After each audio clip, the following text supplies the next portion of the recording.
we're profiting $4 million a month. Government says I can do this. They're giving us a license, allowing us to run this operation. CVS, Walgreens, Rite Aid, every time they get in trouble for doing the same thing I did, they pay a $60 million fine. At this point, I already knew that they were going to get me. The attorney told me to stack as much money away as you can, because no matter what, you're going to get the same amount of time. I was born and raised in Vero Beach, Florida. By the age of 15 is when I started my criminal activities. So I started dabbling into green a little bit. I didn't smoke it, but I sold it. Right. And so some of the guys that I was selling it to, they were in this little ring of like stealing stuff and selling it or whatever. Well, they had these four-wheelers they would steal because they were poor. They didn't have no money to, buy them. So they would like steal them and hide them in the woods, because I lived out west of town. West town of where I live is like outside the, little town that I was in, where it's like dirt roads and woods a lot. And so we'd all go out there when they went around and ride the stuff or whatever. And I had these guys, and they were wanting to buy the stolen stuff. So I hooked them up with these boys, buying the stolen stuff. And they had stole this dirt bike from this boy named Zach Rose. And later on, he's going to become the guy that got me put in prison for the second time. So I had purchased the plastics off of it because I like the graphics and stuff to put on my dirt bike, not thinking that it would ever come back and bite me in the ass. I'm young. So I purchased it, and I put him on my dirt bike, and then the word got around town. So he turns me in, whatever. Not turns me in, but wants to come get his stuff. Cops are called, and it unravels this big thing that they've been looking for, these guys that were stealing, because somebody else had got caught with a stolen four-wheeler, linked back to them. And I didn't know that they were already cooperating and talking. And they already had dropped my name, but then it collaborated with Zach, and then how it came back to bite me. And they tried to pin all the stolen stuff on me. So this is where my whole criminal stuff started.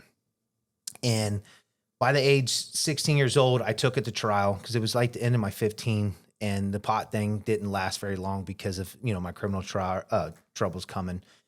So what happened is I took it to trial because they were trying to pin all this stuff on me. These boys were like using me as a scapegoat because I was the only one who got caught with stolen stuff. Besides one of the guys they sold one of the four-wheelers to. He got caught. Right. These boys didn't. But somehow they got roped up, and they were trying to put it all on me because I got caught with some stolen property. So they weren't caught with anything. You were caught with stuff. So it was easy for them to say he was the ringleader. He was the one doing all this. Correct. Okay. So what happened is I had to take it to trial. We got an attorney, and fought it. I beat all the charges besides stealing and stolen property, because once you put juveniles, kids my age, on the stand, they start folding. They can't keep the story straight. It just became a thing. But it doesn't matter. A lot of people don't understand. There's no jury by trial. There's no trial by jury in juvenile. It's just by judge. Okay. So even though I beat all the charges, I don't know anybody that's ever gone to trial on a juvenile thing, so I didn't know. Yeah. So it's not by no jury of peers. It's by a judge only. So I beat everything, but the judge still said during my sentencing, was like, I feel like Mr. Votrobek had more of a role in this, even though he was able to discredit everything and beat it all. But I still think he had a bigger role to play in this, because of what they said about me. Right. So he sentenced me more time than them. And so I started out in Martin County boot camp by the age 16 years old.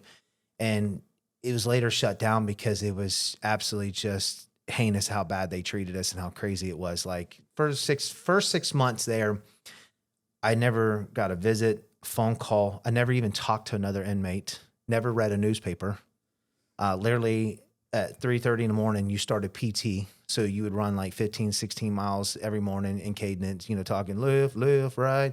You would do about 2,500 push-ups, things. So you work out until about 6:30 in the morning. Then you come in, shower, blah, blah, blah. Then you go to school and you go back to your room. You can't even sit on your bunk. You sit on this metal bench, this huge window, and you can't even look out the window. And they like slip down, looking to catch you looking out. I mean, it was just absolutely the craziest thing ever. I ended up catching some charges there and on fighting and with the staff. And they shipped me to another program, got in a fight the first week there, caught 2 more batteries on Leos, I think it was. And then they shipped me to a higher level in Okeechobee. And then I ended up getting in with this, my case manager was like, man, how in the world did you caught 9 battery charges in this little bit of time and you're working your way to prison?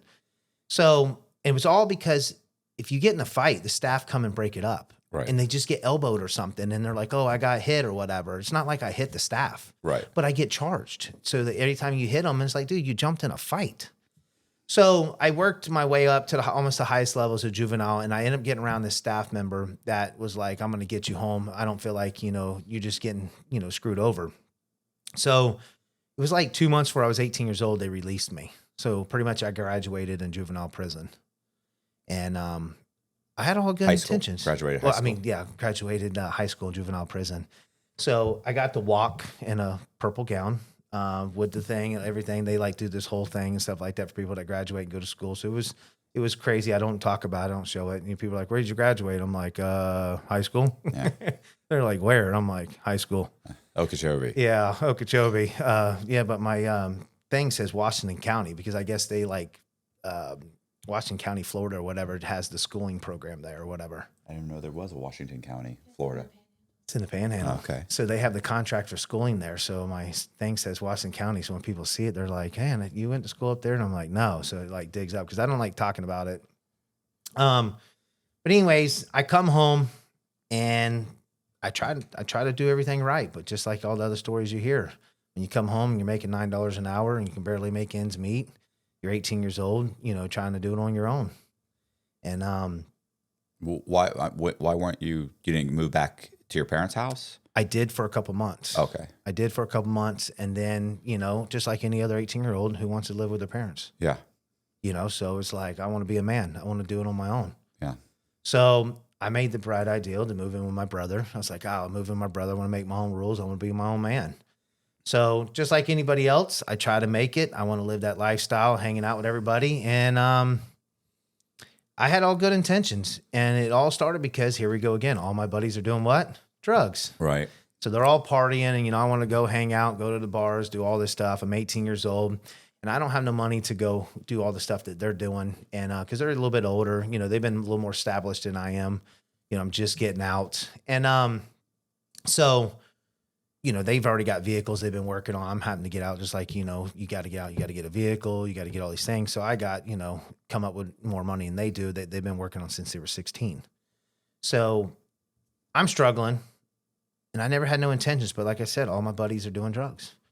So one time there was a drought. At some point, they couldn't get no powder. So I was like, okay, I know somebody. So this girl used to live beside my brother, and this Mexican dude used to come over all the time. And back then, like having 26s on your truck or car was like, labeled drug Ballin'. dealer. Yeah, Oh, balling. yeah. You're labeling yourself like drug dealer, gold, big chains, big everything. So I'm like, okay. I'm like, don't worry about it. I got you. It's just because he's my brother's next door neighbor. So I'm, every day, we wave, stuff like that. Hey, what's up? Blah, blah. So finally I ask him like, hey, what's up? And he's like, yeah, I got it. So I hook my buddies up, just hook them up. And they're like, holy shit, that shit's fire, dude. Like, oh my God. So like, can you get us more? So every time I turn around, I'm like, why the fuck am I doing this for free? Like, Yeah. I can go to jail for doing this stuff. So of course, anything, you start charging a little extra, doing something to it or whatever. So that's what I started doing. And then within weeks, I bought an 8-ball and I put a little bit on it, make 4 grams. And I sold it 4 grams, made it $50, and I turned it into a quarter. And before you know it, I was pushing keys. And I mean, it was like in no time. This is back when, let's see, probably 04-ish. This is what, your prime? Right. I mean, like, think about it. Think of it. Yeah, I mean, everybody had money. Right. Everything was booming. It's March, which means spring travel plans are in full swing. Don't get caught off guard while away from home. Make sure you pack the travel-friendly medical kit from the Wellness Company. No need to deal with the hassle of sickness because this compact blue case is your portable urgent care. Stocked with ivermectin, Z-Pak, amoxicillin, and 6 other essential prescription medications right at your fingertips. With the Wellness Company's medical emergency kit, you can tackle serious health concerns without worrying about urgent care, especially when you're far from home. This kit cuts through the red tape by allowing you to take control of your health versus being reactive and inconvenienced. You don't need a gatekeeper because their medical board created a guidebook that outlines common treatments for UTIs, strep throat, bacterial infections, respiratory illness, and more. All it takes is filling out a digital intake form and your kit arrives at your door in 1 to 2 weeks. Order your kit now by heading to twc.health/Cox and use promotion code COX to save up to $30 plus free shipping. That's twc.health/Cox and use promo code Cox to save up to $30 plus free shipping. Kits available to U.S. residents only. Like, what are you making a week doing this? I'm 18 years old, about to turn 19. You know, I'm somewhere in between getting close to 19 at this point because I did good for about the first 7-8 months. I was really trying to do the right thing. So if you think about it, I'm making about $5,000 off per key. You know what I'm saying? That's like low end because some I'm breaking it down, selling grams, stuff like that. Every month or a week? I mean, what was this? Sometimes I'm pushing a couple keys a week. You know Oh, what wow. I'm saying? I'm That's a pushing ton of about money. I'm pushing about average, I'd say 5+ keys a month at this age. For a 19-year-old? For a 19-year-old. That's a ton of money. Because the thing about it is you got to realize is that at the time there was like a drought back then a little bit, like things were getting a little hard. Prices went from, I mean, literally when I first started buying keys from him, it was short lived for like 18,000. It went straight to like 21, 24. So it was going quick, but he would get like 50, 60 at a time. And so then he would come down and drop a couple off to me. And, so like sometimes I'd have to step on it, or sell it small because I didn't know when I was going to get my next shipment. So like I said, it's hard to say exactly how much I was getting because, the drug game, if you meet anybody, it's never consistent. Right. It comes and goes. So you got to kind of like read the field on like when your next shipment's going to come. So, sometimes I would break it down to grams because I didn't know when the next shipment was going to come. If I had a guess, I was probably making anywhere from 40 to 50,000 plus a month. At that age. That's a ton of money. It I'd be like, was. I'll have to make $40,000 or $50,000 a month now. Yeah. So I didn't spend no money. I had a goal in my mind that I wanted to save up so much money before I, bought a house, bought a newer vehicle, because I was riding around and busted stuff, everything else, because something that I'd learned from all the stories as a juvenile, being in juvenile prison, I was a little ahead of the game, hanging around all these boys that, I'd listen to the stories about how they got busted and everything else. And I'm watching all these boys on the streets now, like, at my age, just be reckless. I didn't do drugs. I didn't drink. So I was in it strictly for the money. And I don't care what anybody says. I started out small, never wanted to get big, but that just cannot happen. You got good product and you're, want to hustle, it just grows. Right. And I know everybody knows that story. You start off with 1 gram before you know it, you're selling an ounce. And then the phone keeps ringing. Next thing you know, you got people wanting to buy ounces, quarter keys, half keys. Hey, can you give me a brick? And it just doesn't stop. So how long does this go on for? It goes on for a couple years, probably not even a couple years. And then something big happened in South Florida. Whole family got unalived and all of a sudden he disappears. I can't prove the fact that they were involved, but it was just like they disappeared. So wait, so the Mexican guy you were buying from, his family got No. or somebody else? Somebody else's. It was all over the news here in South Florida. They were left on the side of the interstate. The whole family was. Was this wife. a Mexican family? Yes. Okay, and then Yes. this guy just takes off. So the two of the guys I dealt with, his guy and him, both disappeared right after this happened. You think they disappeared because they were involved possibly in the murder, or you think they disappeared because they were whacked? No, because I've seen him since then. Oh, okay. They disappeared for about 5 years and came back. Might have been a little longer than 5 years, but Are these Mexican Americans, or are these guys? These are legals. no, Mexican Americans. Oh, okay. Now the family that I'm not sure about them. I just know that I put 2 and 2 together because that happened. Then they disappeared, and then I asked around, and they're like, something big's going on. I know they didn't have no direct ties, but their people did. So you know how the feds work, and they understand how the feds work. Us white boys don't really know that. I don't know anybody else really gone to the feds. So what happened is when the feds come raining down on them, they get everybody. Right. They, it's like a big net. They just net everybody up. Well, I always tell everybody when they if it's the state will come arrest you and then build their case. Yes. When the feds come to arrest you, they've already built their case. Yes, correct. They're not asking you questions because they want to know the answers. They just want to see if you're going to lie to them. You know what I'm saying? They just want you to verify what they already know. Yeah. Supposedly the family, rumor had it, is what I found out, is like he had stole like 60 or 80 keys and was on the run, and they found him and then, did what they did. So what it gets me is like, it's one thing to go take it, It's another thing to unalive a whole family, 2 kids. Well, that's the cartel, wife. though. Yeah. So it pretty much cost them a lot of money because everybody had to shut up shop and leave because, you know, they knew that the feds were going to come raining down on everybody. But the way they look at it is that the next person will think twice before they, you know. But when I'm at 19 years old, I don't understand this. Yeah. I'm not hip to the Fed game. That's like one thing that people got to understand is like, if I'd understood all this and how the feds work, I'd have done things totally differently. Yeah, you just sold cars. Yeah, That's you're not. I just sold cars if I thought I could go to prison for 10 or 15 years. So I once I got in that, you know, it's like anything, you're already hooked. I mean, you got the needle in your arm, like it's just like I got to keep this going. My phone's blowing up. Hey man, hey, I need this, I need this, I need that, and it's like hold on, you don't want to lose it. You get used to that money coming in. You get used to everything. So just like anybody else, I start looking for another connect. So I start going to South Florida. I start going everywhere, getting on the horn, calling everybody, blah, blah, blah, blah, blah, blah, blah. And everybody's like, yeah. Everybody's a yeah person. I can get it. I can get it. Come to find out, it's like, well, I got the money. Nobody can get this shit. Right. So many people lie. And then when they do, they're trying to scrabble something up and you get a bunch of bullshit put together and it's garbage. People are trying to rob you or rip you off. You get a brick and it's all nice on the outside and they done pack the bottom of it. Bullshit. Like it's so many games that I dealt with. I got screwed over so much.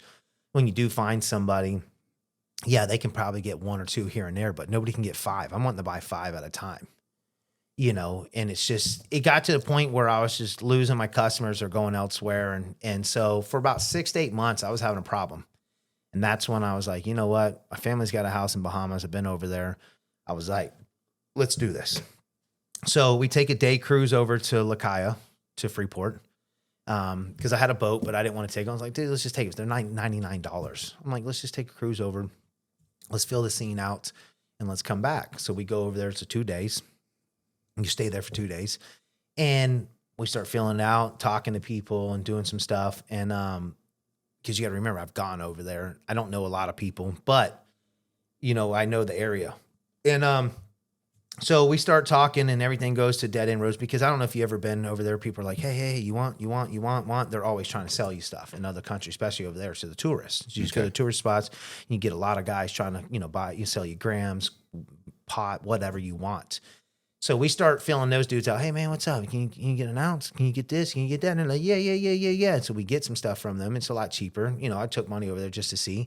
This shit's garbage. It's no good. So I'm like, damn, dude.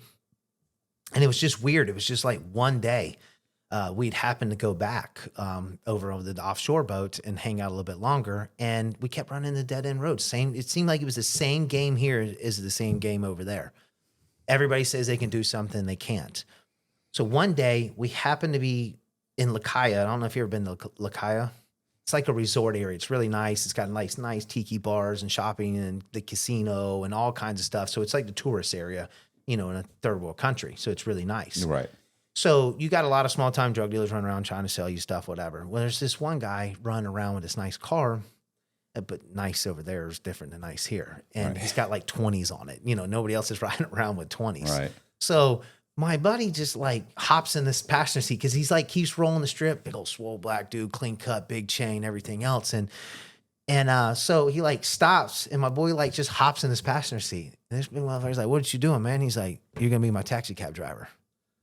And the boy's like, you better get the fuck out of my car or whatever. And my boy was like, nah, I'm not getting out or whatever. And so he's like, but he's a very personal, like funny type guy. You know what I'm saying? Like, you know, he's easy to like play like smooth type.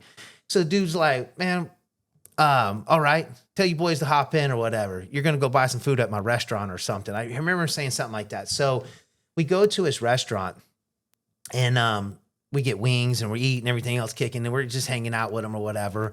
And he's like, nah, you're going to go to my restaurant. You're going to buy some food and I'm going to show you to my places. You're going to spend some money. Or he said something like that to him. So we went to him. We ended up kicking it with this dude. So we come to find out his family's somebody big on the island. He owns a bunch of restaurants and everything else. Come to find out, he ran all the underground casinos over there because the Bahamians can't gamble. Okay. So they got casinos, but they can't gamble. So he runs all the underground casinos and he gets all his casino stuff from Canada through the port. And then he has like all these back rooms where he sets up all of his things and then all the locals go in there and gamble. And that's his little hustle.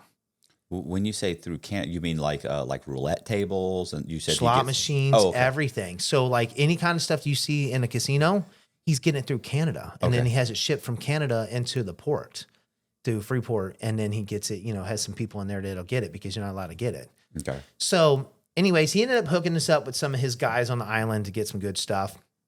So we got plugged in. We started running drugs back. First off, I started on a small level because I just didn't trust them, buying a couple keys at a time. And I had these custom dive tanks made. So we'd put it like, I don't know, about the top 6 inches, we'd weld a plate in there and would have it machined and welded in tight to where you could still put air. So like if you could take the top and it was still air. Right. Would come out. And then we had the bottom machined where it was cut and had these little pins with the Allen keys. And at the bottom would have the little plastic sleeve. So you could take it apart and put the keys in there and put it back together. And you take a little bit of Bondo filler and put in each one of them and repaint the bottom and then put the cap back on. So you couldn't ever tell. Okay. And that's how we would run the small amounts of drugs back at first. And we wanted to work our way up to doing bigger stuff. But the problem with the islands is they only get like 300 or 400 keys at a time, shipments to the islands. Okay. And Only, yeah, just a little bit, 300 or 400 keys. Well, 300, 400 keys is not very much when you got 50 people over there waiting to pick up a bunch of Right. drugs. You see where I'm coming Yeah. from? So that's the issue. So people got to realize so if I want to buy 10, it's almost impossible for me to buy 10. Oh, yeah. So, I'm a nobody. These dudes been doing it for a long time. So, they're getting their footing. So when 300 or 400 keys show up on an island, think how many keys stay on the island to sell to the tourists and all the locals get to keep it and stuff like that. And then you have like all these other guys that are over there waiting. I mean, I'd literally be going over there waiting and sitting around the bars and hanging out, and there'd be all these same boats every time. It's just funny. Every time I show up, these same boats are there. And I'm Right. like, so I asked my dude, I'm like, hey, what's up with these dudes? He's like, what do you think they're doing too? Yeah. I'm like, is this obvious? He goes, yeah, it's this obvious. I said, holy shit. And it's like, they all come around the same time I do and leave around the same time I do. And I'm like, okay, so now you're starting to figure out like, okay, we're all in the game together. And so I'm like, we need to switch this up. Like, let's not hang out in Lakai no more. Nobody needs to know like when we're here and what we're doing. So we would go park elsewhere and stay. And it got to the point I wouldn't even check in the customs no more. There was this big dude. I'm talking, he's like 6'6", big old swole motherfucker. His name was Goose, Blue Goose or Gray Goose, something Goose. And he would give me a hard time at customs. So I told my dude, I'm like, hey man, there's this fucking guy at customs like give me a hard time. Asked me a bunch of questions. And he's like, what does he look like? I said, this motherfucker is huge. He's like, oh, that's my boy Goose or something. He's like, don't worry, I got him. And I'm thinking like, this is scary. So he calls him up and says something to him. So he never gives us a problem. So he gets to a point where like, I would literally show up on the island, check in customs, and I go to the payphone and call my dude because he wouldn't want me to call off nothing else. So I call him and he'd be like, yeah, I already knew you were here. And I'm like, man, let's not check in no more. Like, I don't want this to be known that these boys, have this much control. Mm-hmm. So I'd literally sneak over there and I would start going to Buddha Bay. So it's right beside Blue Marlin Club. And there's this little canal and it's Trick and Vi that runs it. And they have their own little like dock you can pull into a little cove. And they got these like little resort, little like huts that you stay in. It's more towards west end of the island. So we would go there and stay. So nobody knew that we could come in without checking in. Nobody was out in the middle of nowhere on the island. So it was perfect location. And so we started running our operation a little different. And it just became such a hassle because you would have like 300-400 bricks on this way. And the weather would get bad. So then the boats, it was like small boats that would work its way from island to island to island. It's not like, a submarine or a big shipping container would come in that I knew of. They always said it started like in Dominica or somewhere and they'd run these little boats up, sneaking from island to island. Cause I think the furthest gap is like 90 miles between the islands. And, Coast Guard's an area they'd have to hide out somewhere. If the weather was bad, they'd have to wait. So sometimes we'd wait a week and I couldn't wait no more. And you come home empty handed. So I got tired of it. Mm-hmm. And I was like, fuck this. So I found out that I went to school with somebody that was part of the Cali cartel. And their dad, I don't know if you remember back when Escobar was feuding with all the other ones, just like the Mexicans do. Right. What do? They kidnap family members and kill them and do all kinds of stuff. So he sent his wife and his kids over here to go to school in America, like many other ones did back Right. then in the 80s. So I didn't realize I went to school with somebody that was related to the Cali cartel. And I found out through somebody else and they plugged me in. And so I was like, okay, well, let's go to Colombia. So we went to Colombia and I'm not going to Colombia. I'm not going to Colombia to go hang out with, to go look for drug dealers. Yeah, but I done that seems did- like a really good way to get kidnapped. well, I mean, I've gone to Mexico and smuggled across Mexico when I was 19 years old. Went to Laredo, and that was pretty wild. I've been to Bahamas, scored, and been coming across. No, I'm not doing any of that. I was I'm young and getting wild. a job. I'm getting a job. No, I'm going to get. I could sell but cars. it was like high for me. It was like an addiction. You know what I'm saying? I'm a thrill junkie. I like doing dumb stuff. that so could go bad. yeah, but it was worth it. It was kind of exciting, but I will tell you, it was pretty intimidating. So the first time we flew down there, so we scheduled a meeting to go down. I don't know who I'm meeting. I don't know nothing. I just know that I'm going there to. Can I say one more thing? Look at you. How old? How long? And you're in your early 20s. Early 20s. Like you're, but at this point, what are you? 6 foot? Yeah, I'm six 6 foot, blonde hair, blue eyes, fair skin. Yeah. Bro, they hate your guts, bro. They do. Like they hate. Like you're the quintessential American asshole that we just despise. Well, that's what I'm gonna tell you the story when I oh get my there. god. So The teeth are white and straight. I mean, sorry. Go ahead. What? Sorry. So the funny thing about it is that I was going to tell you is that, so the first, I didn't know what to expect, right? So my boy's been down there a couple of times and he's like, he waits till we start landing and get off the plane. He's like, hey, be prepared when we walk out of the airport. And I'm thinking like, be prepared for what? He's like, you'll see, just don't pay no attention. And I'm like, what?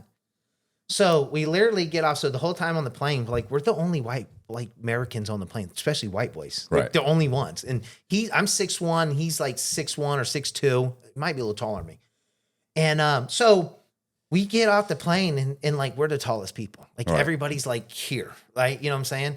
And I'm like looking around, everybody's staring at us. So like, you know, when you walk out of airport, like everybody's family members are waiting for them, you know, to pick them up and stuff. Well, it's a little more crowded, like crazier down there. Cause like the Spanish people are like really like bring their whole family to come see them. Right. Right.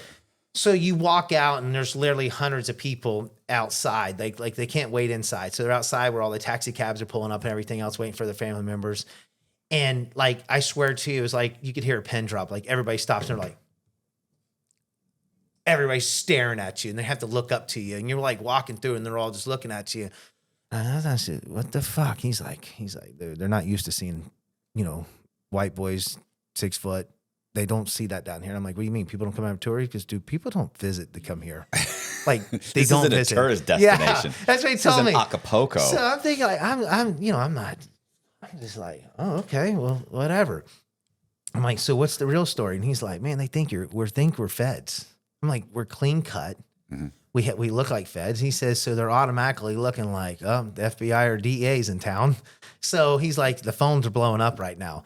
And the funny thing about it is as, you know, he's telling me this while we're waiting, these two like little Zuzu pickup trucks, little 4-door Zuzus, they're all diesels down there. They pull up, the doors pop.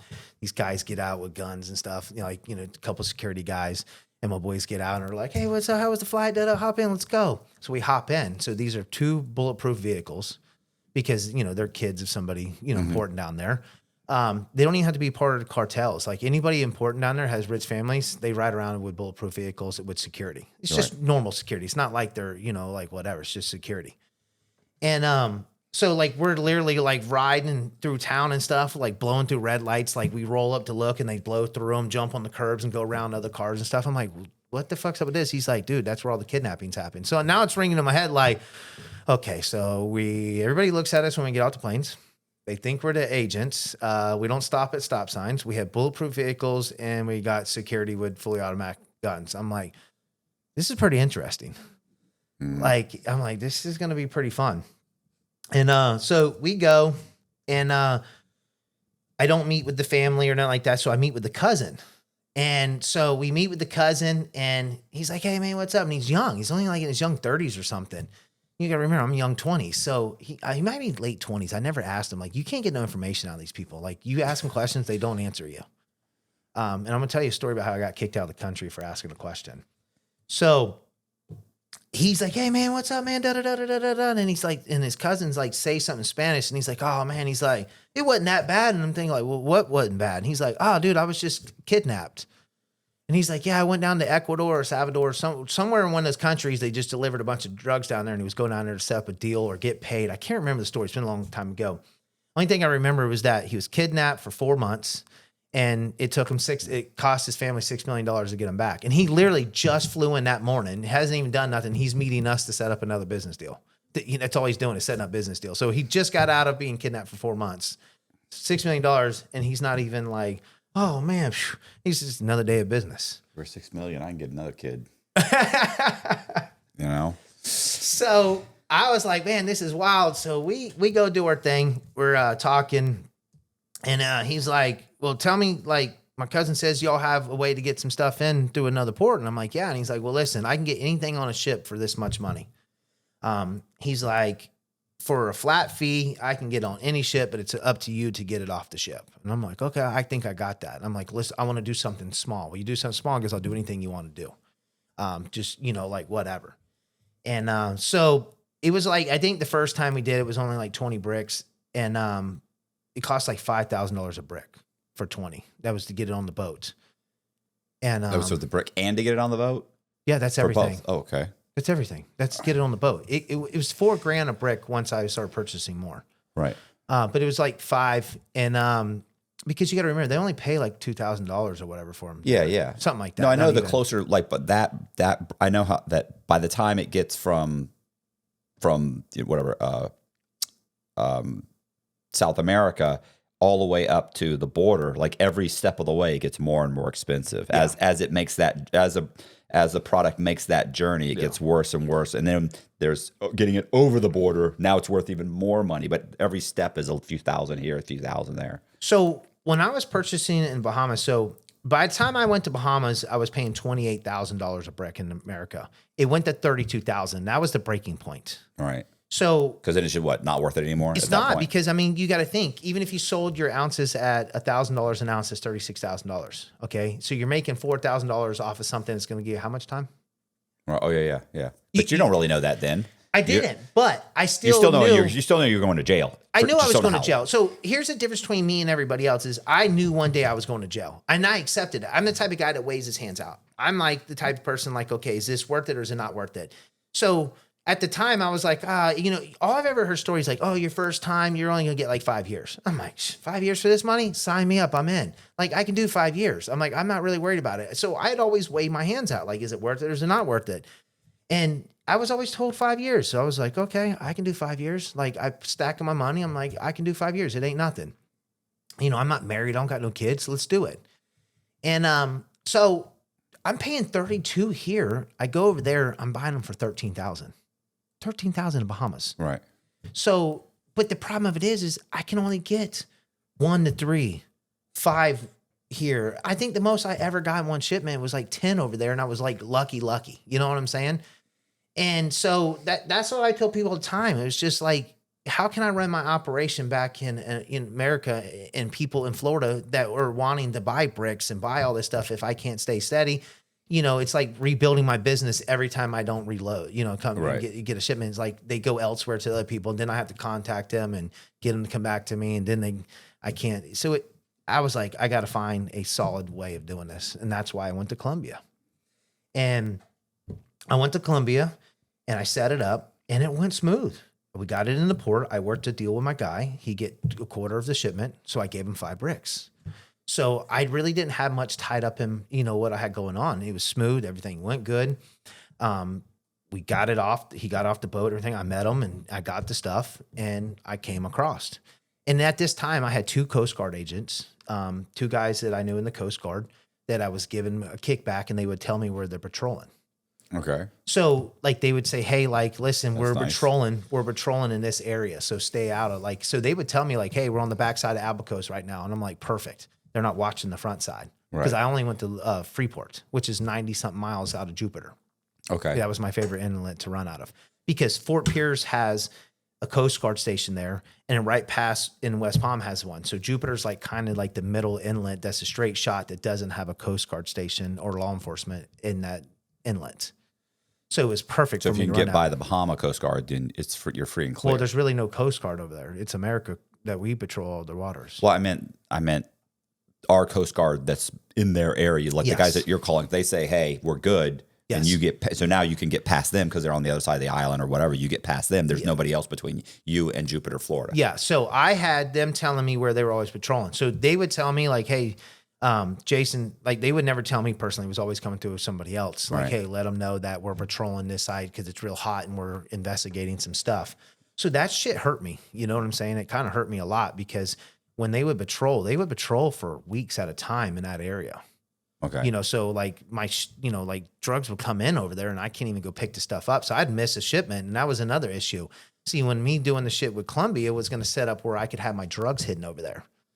And what I was going to do is we had took a big ice chest. And so on the end of west end of Bahamas, it goes like another 30 miles, like the flats go out. So where water was only like 40 foot deep at the most. And we had took a white ice chest and we sunk it down, just went straight to the bottom. And that's where we were going to start hiding the drugs at in it. So it don't even show when I go over there, I don't even go to the island. So it shows that I go over here and fish the banks on the outer banks and we just dive down, grab it, switch out what we need to do, grab the drugs and come home. And so I don't know if you're familiar with offshore fishing. So there's weed lines. So the currents create weed lines. So I would send somebody out and they'd be in a smaller boat fishing on that weed line. And I'd have, like a tracker on the boat so they can kind of see where I'm at so they can line up. And I would throw the drugs over with a little beacon on it. Okay. Right on the weed line. And they would intercept it. They'd be trolling down the weed line. So we'd never meet two boats on radar. So they would intercept the drugs, keep fishing for a day. I come in empty. And then they would come in later with the dope. Okay. And so everything was set up. We ran, trial runs and everything was going good. I never got on the level to really, that's when we're going to get into doing the big stuff. So we did some trial runs. Everything's going smooth. Everything's working out. I get the shipment comes in. I just bring it straight on in, small load, because I set it up on the small loads to the point I didn't even put it in dive tanks or nothing. I just put it in a net bag and I would put like a 15-pound weight in it. That's it, a steel weight. And what we did is when we first started out, one of the guys that told me, one of the old drug smugglers of my dad's was like, listen, if you're going to throw it overboard, never throw it over where it sinks straight down. They'll send people down there to go get that shit. He says, put enough weight in it where the current will take it a mile away before it hits the bottom. Because powder float on its own, kilos will. Yeah. He says, so put enough weight where it doesn't just want to go straight to the bottom where it only goes 100 yards where it hits the bottom. He says, make that fucking thing travel forever. So what we did is we took and we got some stuff and we put it in and watched how far it would go. So we're like, okay, 15 pounds is enough. Like it sinks and the current takes it. So we don't know how far it went, but we know it didn't go straight to the bottom. But you can find it because there's a tracking device on it. Well, no, the tracking device only works when it's floating. We did this in case Coast Guard intercepted us. Okay. Say they were coming in on me and I needed to get rid of it. Right. And they see me throw something over. I didn't want it to go straight to the bottom. Okay. I didn't. I understand. wanted it to float, underwater and go far enough away where they never find it. Okay. So we did that. So I was brave enough just to bring the stuff right on in most of the time. I didn't really care. And then once we started doing the Columbia thing, my passport started getting stamped with Columbia. Mm-hmm. So it started setting up some red flags.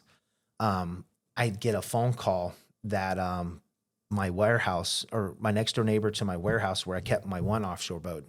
I had two boats. I had one hidden in Jupiter and I had one that I had in town that I would go fish and do all my stuff on, just hang out and party. So the warehouse had my next door neighbors had surveillance cameras. Well, this older guy had his race cars. It was like for him just to have like a play shop. Right. You know what I'm saying? 2 bays on it, had race cars and all kinds of stuff. He's an older guy, had some young kids that, race on a small level. So he tells somebody, so I'm out riding around on a Sunday in my Jeep and I'm at a gas station and my cousin's boyfriend was like, hey, you need to go talk to your next door neighbor. Something big just happened. And I'm like, what? I'm like, why didn't you go con? And they're like, everybody's scared to call your phone. We've been waiting to bump into you. I went by your house. You wasn't there. So I was like, okay.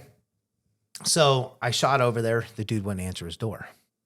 So I get a hold of his son. I'm like, hey, man, what's going on? He's like, hey, my dad had got drunk and passed out because he had a bed there. He'd sleep on the couch or whatever. And he'd like woke up to, he has a big TV with, the cameras on it and something was like bright flashing all over the place. And he like looked at it and was like, what the hell's going on? So he opened the door like, hey, what's going on out here? They're like, hey, get back in your thing. There's a guy running around loose right now with a gun. Get back in here for your safety. And they're like, how do you know we're out here? And he's like, my camera. So they put a flashlight in his camera because I got to see the footage of it. Right. And it shows a van pulling up, 2 guys getting out. It says DEA on their vest. Right. And they got these big duffel bags. And you see them walk up out of the view. But they get in my offshore boat. And they wire it up, put a tracking device on it. So that was like the first indicator that my phone was tapped in a way. Or that they're onto you. They're on me. Yeah. There's a case. They're building a case. Building a case. So we had scheduled another dry run. So I was like, hey, listen, my boys called. Let's leave out 3:30 in the morning. Said the fishing's good. That was a code. Fishing was good. So I went and got the offshore boat, brought it to the house, and took a water hose and sprayed the inside of it around 11:30 at night. Because what happens at nighttime? The dew comes in, right? Well, if you take clean shoes or you take shoes and you walk on a white surface in a boat, what does it leave? 30 footprints. Right. It's not going to dry because you know everybody knows the dew sets in around 10:30, 11 o'clock here.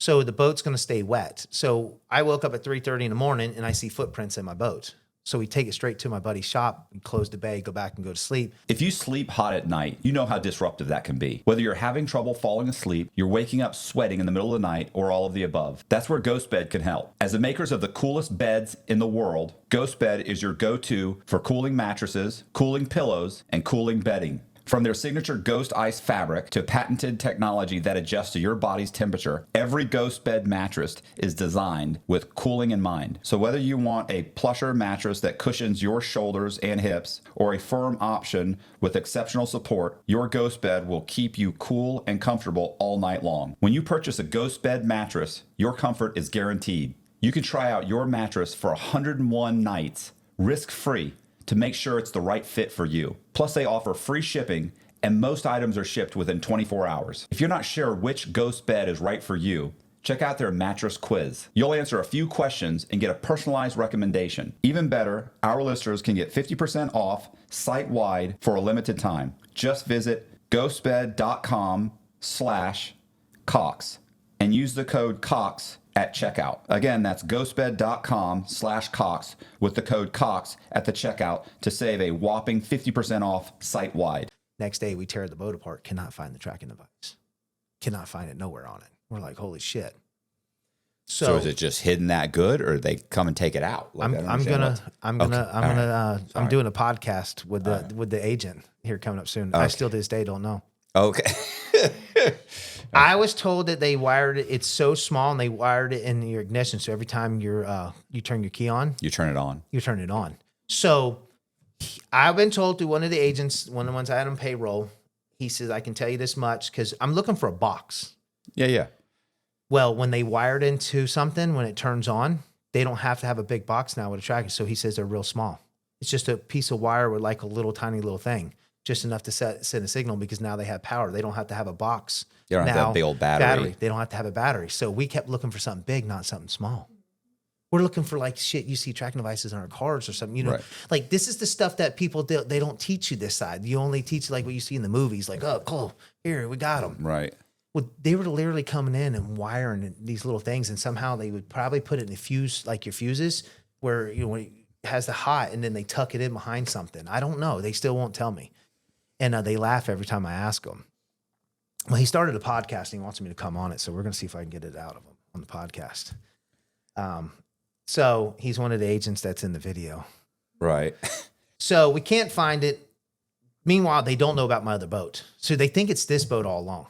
So now I'm figured out that I need to start running everything from, I would run everything from burner phones, but, I'm the type of person, if we're going to make a run, there's only 2 of my buddies that went with me. I would always show up and tell them in person. We never talked over the phone. Even when I got in trouble, they told me they could never get no way to wear a wire and they could never get me on wiretaps. Besides, talking about the clinics, which we're going to get into. So I knew that they were on me. And so we made another run. And at this point we come in loaded. And as I'm coming through Jupiter Inlet, there's a sheriff boat coming out. And as we pass them, they don't even look at us or nothing. They're just, doing their thing, whatever. And they turn around and get behind me. Now they're following me through Jupiter Inlet, and if anybody knows how Jupiter Inlet is, it has like a Y and then comes up to a railroad, the overpass, and it like Y is different way. And I kept making the left to the boat ramp right there. And as I make the left, he's still behind me. Now the helicopter's flying, circling. So I tell my boys, I'm like, listen, do not talk about nothing when we get to this boat land, because there's people on the dock, people loading boats. I'm like, we don't know who's who, and they could be agents sitting there undercover, and then we're talking and they listening to it. As we pull up, now we can see across the street on the side of the parking lot 2 deputies in patrol cars. But this was a dry run, you said. No, this is the. Oh, No, okay. no, we're loaded. I thought you had said you had one dry run, so I was No, wondering. the why first you dry, the Am I first. missing something? No. So the first dry run was the one where we were going to make a dry run. I've scheduled it, and we put the boat in the warehouse to tear it apart, look for the tracking device. Yeah. Then I said, no, we scheduled. Now the next run was actually, I was loaded. Okay. I made a run loaded Oh, okay. in my other boat. Okay, sorry. I So, feel like I'm trying to follow it. I feel like I missed some. Okay, go ahead. Sorry. so I go down to Jupiter. I make a run with my other boat. Okay. And this is the one that I'm loaded and coming in with. This is a bad scene then. This is not good. It's not good. So we load up the boat. I mean, we can't talk. Our stomachs in our throats. I mean, we're just like, nobody's even talking. We're just like head down, like we're just waiting for the blue lights to come on. We load the boat up. We pull out. Cops don't even get behind us. I'm like, what the fuck? So we go down. We jump on I-95. We're coming back. We're not even saying nothing. No radios on, no nothing. We're just driving. We're just waiting. We come back. We park the boat. We don't even unload the drugs off of it because we're like, are they watching? Like, what's going on? Like, we're scared to touch the boat. Right. Like, where we parked at, where we hide it, like, we're scared to touch it. So we wait. We sit the boat there for a while, and I wait till dark time. Then I slide up in there and grab the drugs off the boat. They never did nothing. They watched us. They later told me that they knew the whole thing, but they were, like the feds. What did they do? They built an investigation. Right. They didn't want to take me down on that because at that point, I don't think they knew who I was dealing with, who I was selling it to. And they didn't just want to catch me with the drugs and just be me. Right. They told me they were trying to figure out the full The whole thing. whole organization. They were just getting put on me. And to this day, I still don't know how they were doing it. So I was like, I got to switch this whole operation up. So I switched it up, relocate everything that I'm doing and change it all up because, now I've got to figure out how I'm going to do this. And this is where it gets interesting. So once this is the second run that I did. So my third one, we're over there scheduling it, going to pick it up. And we're walking through this parking lot at the hotel that we're staying at. And my buddies are in front of me walking, and I'm still back here. So the car's, pulling the parking lot. So I'm walking on the backside of the thing, and this car pulls up, and these dudes hop out and grab me and like drag me into this car. So now like my knees, my legs are hanging out, and they take off with me in this car, like dragging me up in the car. What are these guys? So Spanish guys? No, or this is Bahamians, so they're all black. They're probably Jamaicans. They're Haitians or Jamaicans. Okay. They didn't sound or look like Bahamians. Probably most likely Haitians because Haitian gangs are taking over there. Okay. Like they're controlling a lot of stuff. So now at this point, somebody in the port is leaking. They don't like that I'm running this operation. I'm cutting everybody out. The only one's getting cut in is my one dude that has a lot of political pull on the island. He's not a part of the gang or nothing what's going on. So these guys want a piece. They want a piece. They never make out who they are, nothing like that. So anyways, luckily I had my gun on me because I always carried a gun over there. And the Bahamians are not allowed to have guns. So I had bought 10 unmarked guns that were not registered, nobody, no nothing. Like they're not registered at all. Like, so they don't even know who they came from. They only know what manufacturer they came from. That's it. So through my gun connect guy, I get 10 unmarked handguns to travel with and hide. It's, because I had guns hidden in the Bahamas. I had guns hidden all over the place in case I needed them. And so one of my dumbass buddies that was running over there decides he's going to sell some of the guns over there. I'm thinking like, who fucking sells guns to the people you're buying drugs from? Right. Like, why do you want You to get shot with your own gun. I'm just like, they don't even really want the guns. They want ammunition because they're not allowed to have guns over there. So ammunition's more important than the guns. And and I'm like, no, I'm not selling y'all anything. Like, I'm not going to sell you a gun and ammunition for you to rob me and kill me with my own shit. Like, that's stupidity. So this dumb fucker, he gets messed up and wants to be liked, and he works a deal off to the side with these other boys and sells them guns and ammunition. Well, 2 weeks later, the guns turned up in a murder over there. Both of them do. So my dude that works at this manufacturing place is like, hey, the fucking ATF is here asking my boss about these guns. Like, how did they end up over there and they're not registered to absolutely nobody but this manufacturer? Because we had somebody that knew somebody that worked at a gun place and got the guns out of the plant for, good amount of money. Yeah, there's a few manufacturers in Florida, like Night Armaments is in South Florida. There's a few of them. Yep. So I had somebody that knew somebody to get the guns out of there, could make them and get them out. And that's how we had it done. So I get pulled in his car, they take off and get on a thing. And I got the guy in a headlock, with the gun up against him because they had me like drug in and this one dude's like on top of me, the other one. So I get the other guy, got a gun to his head and they're like, and I'm telling him like, I'm gonna blow his fucking brains out, blah, blah, blah. And so I put it to the driver's head because I'm still hanging out over things. So I just got the gun to his head. And these dudes are talking in some different language, whatever. The car stops. I weasel my way out. I'm not thinking I should have had somebody with me. So I get out of the vehicle. So now all three of these dudes are outside the vehicle looking at me. I'm thinking like now they can just shoot me or whatever. So luckily there's people around. It's at an intersection, like a little three-way. And there's like, it's still kind of like in a, populated area. So they're kind of like looking and talking in different language. And pretty much I made out like, we'll deal with him later, something on that lines. So they like get back in and he looks at me and then they peel off. So now I have to walk about a quarter mile back to the hotel where my boys are. And I'm like, what the fuck? I'm like, dude, I don't know. They just dragged me in a vehicle. And then, they're like, who are they? I'm like, I don't know. I don't know who these people are. So now we get our drugs. We leave. We were scared that night. So we went and stayed on our boat, probably about a couple miles off the coast. So we, slept on shifts. We weren't going to stay on that island, but I still ain't got my drugs yet. And so I'm assuming they were going to kidnap me until I, to give them the drugs, like to give them the shipment or whatever. Right. Is what I'm assuming. Or maybe just to get you into a position where they can talk to you about, hey, cut us in on something, maybe it was, and that would have been the nicest version of how that seems like it would have worked out. Yeah. That never works because they always want more and more and more.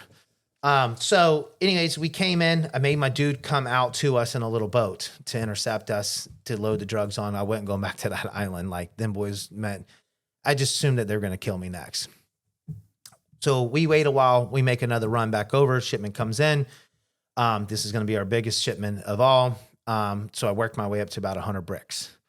So anyways, I'm still at this point not wanting to do something big because I still don't trust these people, in the port. Mm-hmm. Because what if I, pulled out the things and shipped a bunch of stuff and then they just take my whole shipment or whatever. So I'm kind of like working my way up. Plus I can't, at this point, I'm not set up to do a big operation. So I'm working my way up. This is my biggest one. I finally pull the trigger and then I get the drugs there. Well, we would always take like Budweiser in a bottle, Bud Light in a bottle. Like they wanted this stuff. They want chicken wings and like all this American stuff because the import tax is like through the roof. Like they would have me like, hey, can you bring some TVs over? Hey, can you bring this over? Like they would try to get me bring like all kinds of crazy shit over. So I would bring over all this type of stuff and trade it out for like fish, conch, lobster. So because I don't got time to fish and do all this stuff. So of course I'm over there looking like I'm fishing. Yeah. So I would come over and trade them and stuff and they would give me this huge cooler slap full of like, I just been over on this huge fishing trip. You know what I'm saying? Like tons of fish in it, lobsters, everything. So if I got pulled on the way home, like, hey, what are you doing? I'm like, oh, dude, we were just on a 3-day fishing trip in Bahamas. Can we board? Yeah. And they look in the cooler, slap full, It looks the picture. So I would trade off. So we're coming to the parking lot with this thing. We're holding it. And I'm assuming they think that the drug's in there because the last boys that were over there that were doing this shit before they got hit, they had a custom cooler builder guy over there putting all the keys in the cooler. Right. Is what I'm assuming. So we're walking to the parking lot with this cooler. It's heavy. And we're just, driving it through. And next thing I see these dudes, like this tall, like Haitian with long dreads, like coming, like he's looking and she's coming to the parking lot. And I'm just like, dude, something ain't right. So next thing you know, I see him pull out a gun and I'm just like, oh man. So I take off, run around the vehicle. He comes running around the vehicle. My buddy takes off the other way and he starts like unloading the clip on me after like third or fourth round of shooting at me around this car. I don't know if he ran out of bullets or it jammed and I just kept going or whatever. I left the cooler and everything there. So that was pretty much my last deal. It was done. We got the drugs. We brought it home and I'm literally laying on the couch. My daughter's about 6 months old at this period. And I'm just like, I'm done. I done made millions of dollars. I'm over this. I'm set. Almost got shot. Almost got kidnapped for half a mile and almost got shot. Yep. And still don't really know why. Well, at the end of the day, at this point, I already knew that they were going to get me. Like, if you're at the point you're going to kidnap me, you're going to shoot at me, like, why are you trying to shoot at me? Did they think the drugs were in the cooler and that's what they wanted? I don't know. I'm assuming that's what it was. So I'm thinking like, okay, they kidnapped me. They're shooting at me. So guess what? My time is limited. They're going to kill me. Yeah, it's not going to stop. They're Like, it's not going to stop. This is getting to the point where it's becoming too much. I'm sad. I can make money legitly. So I'm like, I'm over this. My daughter was just born. You know what I'm saying? She was 6 months, I think, at the time. And so I went home and I told my girl, I'm like, I'm done. I'm over it. I'm not doing this no more. My daughter meant too much to me at the point. And I just come from a guy that never wanted kids. Right. You know what I'm saying? Never wanted kids. But like everybody always says, when you have a kid, it changes your life. You know, in the first 6 months of being a father, like it's all about the mom. You know, but when they get around that 6 months where they're starting to hold their head up and look at you and stuff, they start, tugging on your little heartstrings and stuff like that. So I made the decision to stop. And I was looking for my next adventure.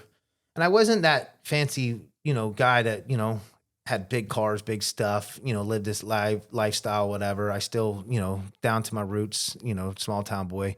All my money was put in cash. And I laid on the couch. And that's when I got the phone call. Who's this? Zach? Zach Rose. This is the same guy that showed up at my house with the cops when I had his dirt bike plastics. That started my whole thing as a juvenile. So Zach, at period of times, would come bang on my window at 3:00 in the morning. We called it the fucked up dinosaur. He'd get all messed up on powder, and he'd be like, and he'd do this like T-Rex, and he'd have his jaw wobble and stuff like that, dude. And he'd be fucking knocking on my window, Jay. And he's the only person to get away with it. I'd fuck everybody else. I'd fucking put a bullet in their head. Like, not literally, but he would do this shit. And he just had this way of just like, making it where, you wouldn't get mad. Right. And banging on my window. And I'm like, dude, like nobody knows to come. Like nobody comes to my house after dark. Like that's just a no-no. Like, don't do it. I'll cut you off forever. And his fucker would be 3:00 when the bar shuts down at my window, banging on. Come on, man. Come on, let's just hang out with me, man. Let me in. And you'd have to get up because he would never leave you alone. So I, whatever. And then he got into the pill game. So, he's a drug user. He parties, pretty much just likes to party. And he gets into the drug game. While I'm doing powder, he's in the pill game. So he's doctor shopping. He starts out doctor shopping. He gets into it where he goes to all these clinics and he's, getting pills, seeing as many doctors. Because back then there was no monitoring system. Right. So you could hit as many doctors you wanted in the government. Nobody knew. And it was set up that way for a purpose. And so he's doing that. Then he became a sponsor where now he's, recruiting people. So now he's got 10, 15, 20 people doing the same thing. And he would pay them to go to the clinics. And then, he would, pay them in pills or money, depending on what they wanted. So he's making a good living. He's making money, but he has a problem with partying. Like Zach likes to show off, clown, $15,000, $20,000 nights in strip clubs and just wow out. Like he's all about the show. And, so I kind of knew about the game a little bit, and the pain clinics wasn't my cup of tea. So I was just kind of like, stay away from powder. My deal, something I knew a lot about. So I didn't like harsh drugs where people would get to the point where they would literally like,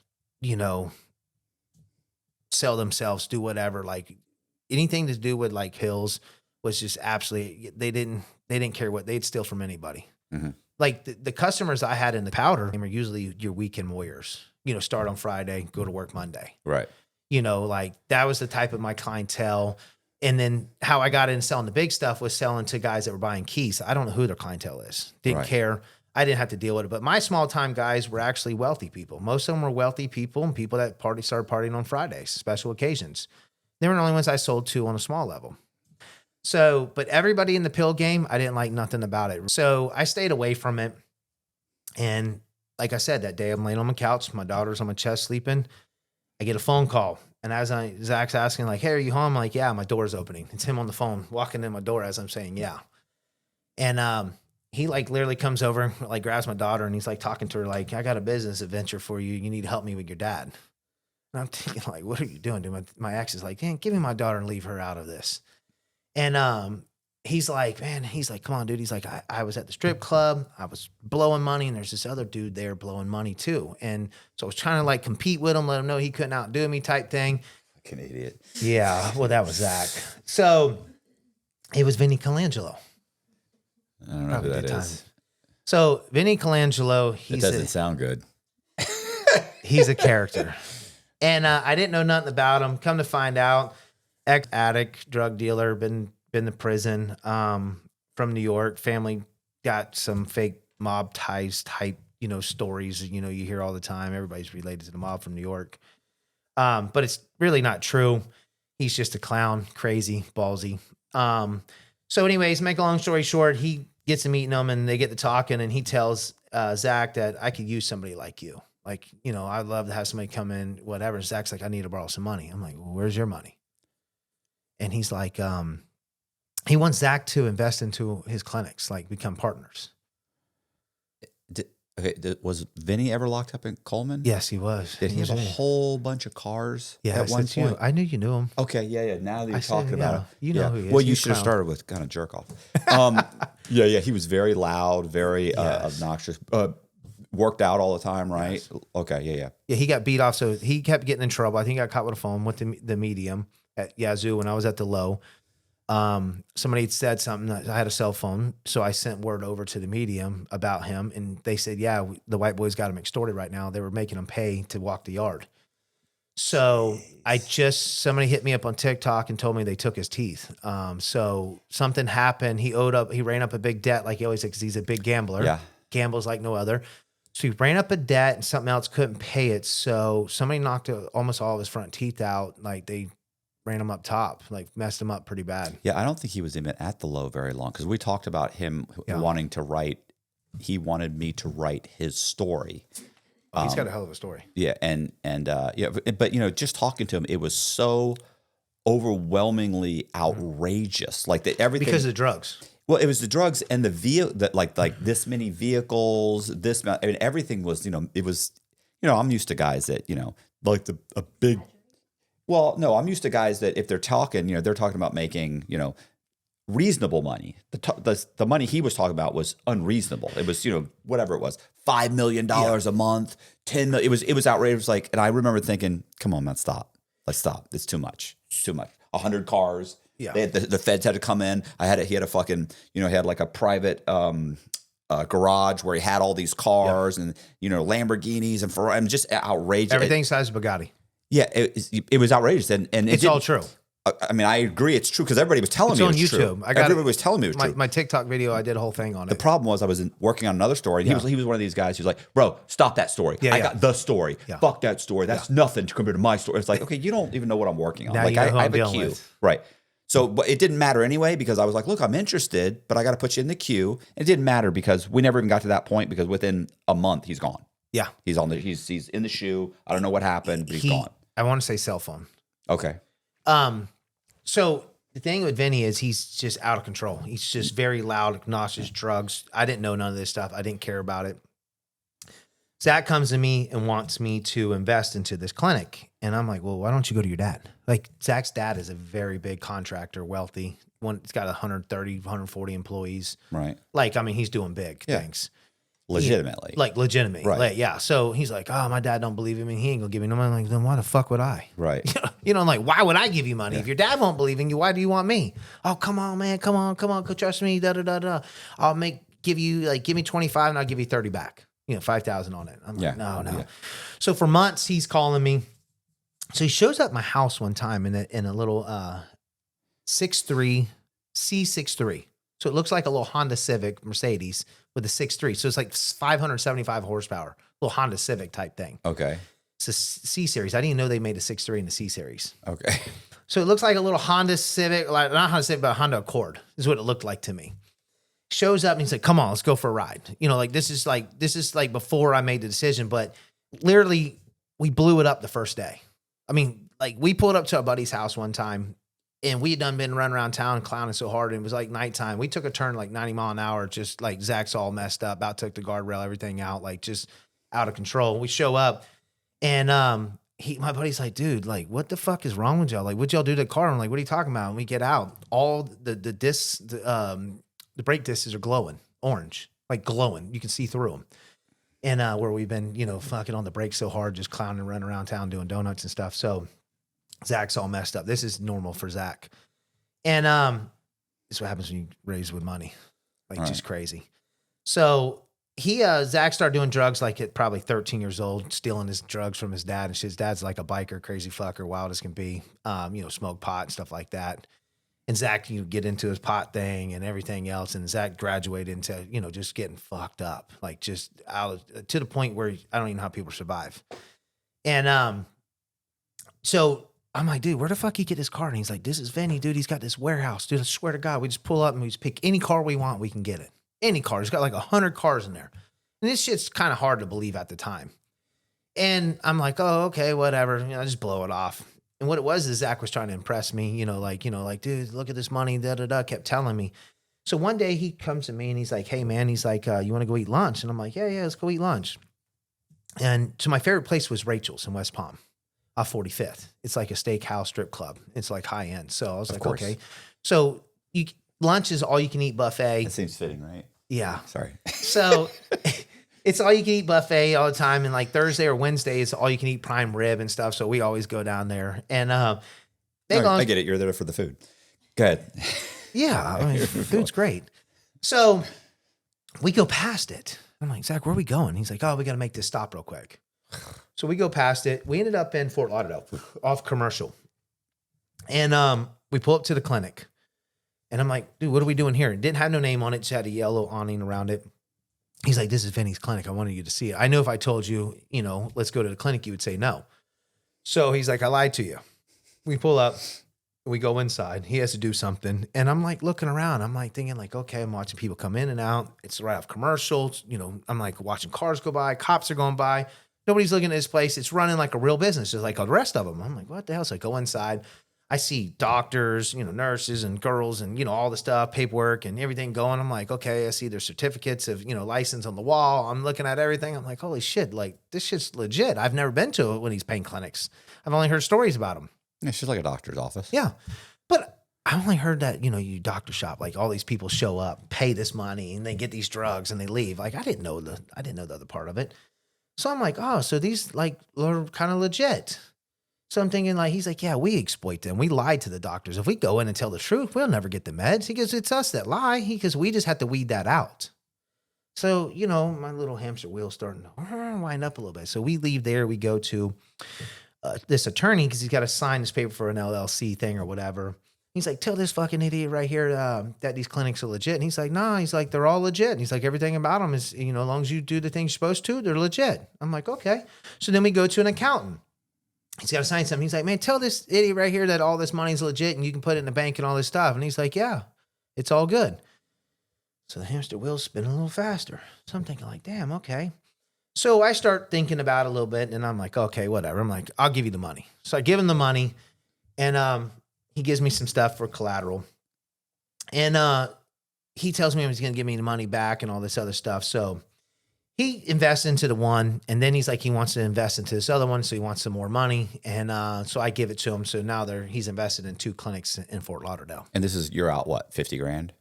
No, at this point, it's not even 50 grand. He didn't want the full 25 on the second one. I want to say it's more like 35, 40,000, I think it was. Okay.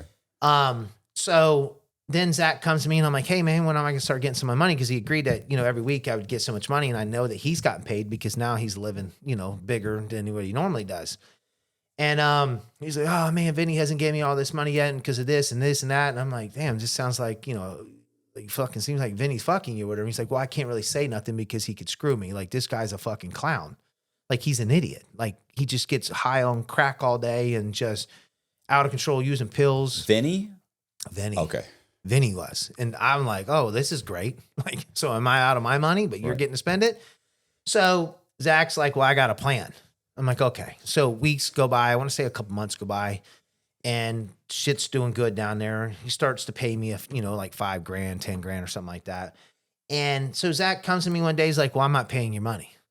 You're going to go in business with me. Meaning you're going to open up clinics in Jacksonville and I'm not going to pay you money. You're going to give me more money. And I'm thinking like, well, didn't he just pay it? He's like, man, Vinny ain't paying me what I'm supposed to, and blah, blah, blah, blah. And he's fucking me. So fuck him. I'm going to learn everything I can. I'm going to put this kid in the pharmacy to learn all the pharmacy because that's where the money's at, in-house dispensaries. In-house dispensaries. So we have our own pharmacy inside the pain clinic. Yeah. So I'm like, okay, well, I don't care. I'm like, whatever. I'm like, let's do it. Like I'm in. It is what it is. I'm already invested in. I'm not going to get my money back. So let's just do it.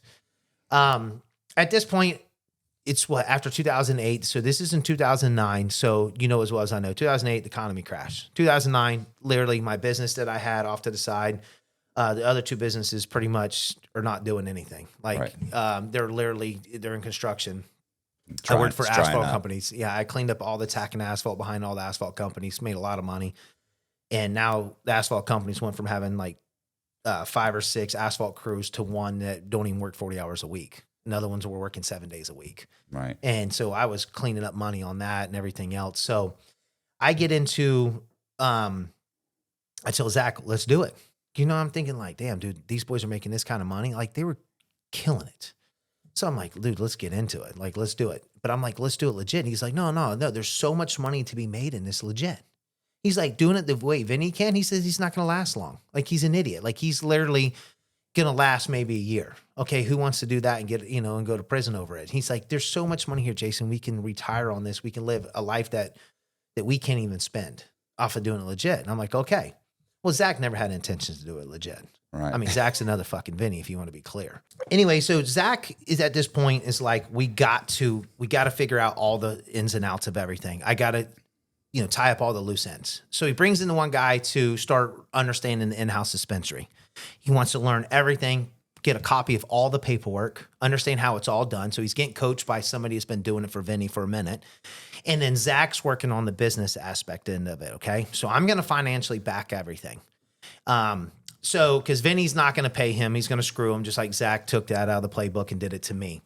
So, what we're doing is Zach's learning the ins and outs. The main issue of it all is not opening the clinics, getting the license. It's the pharmaceutical companies. So, the pharmaceutical companies just don't want to deal with anybody.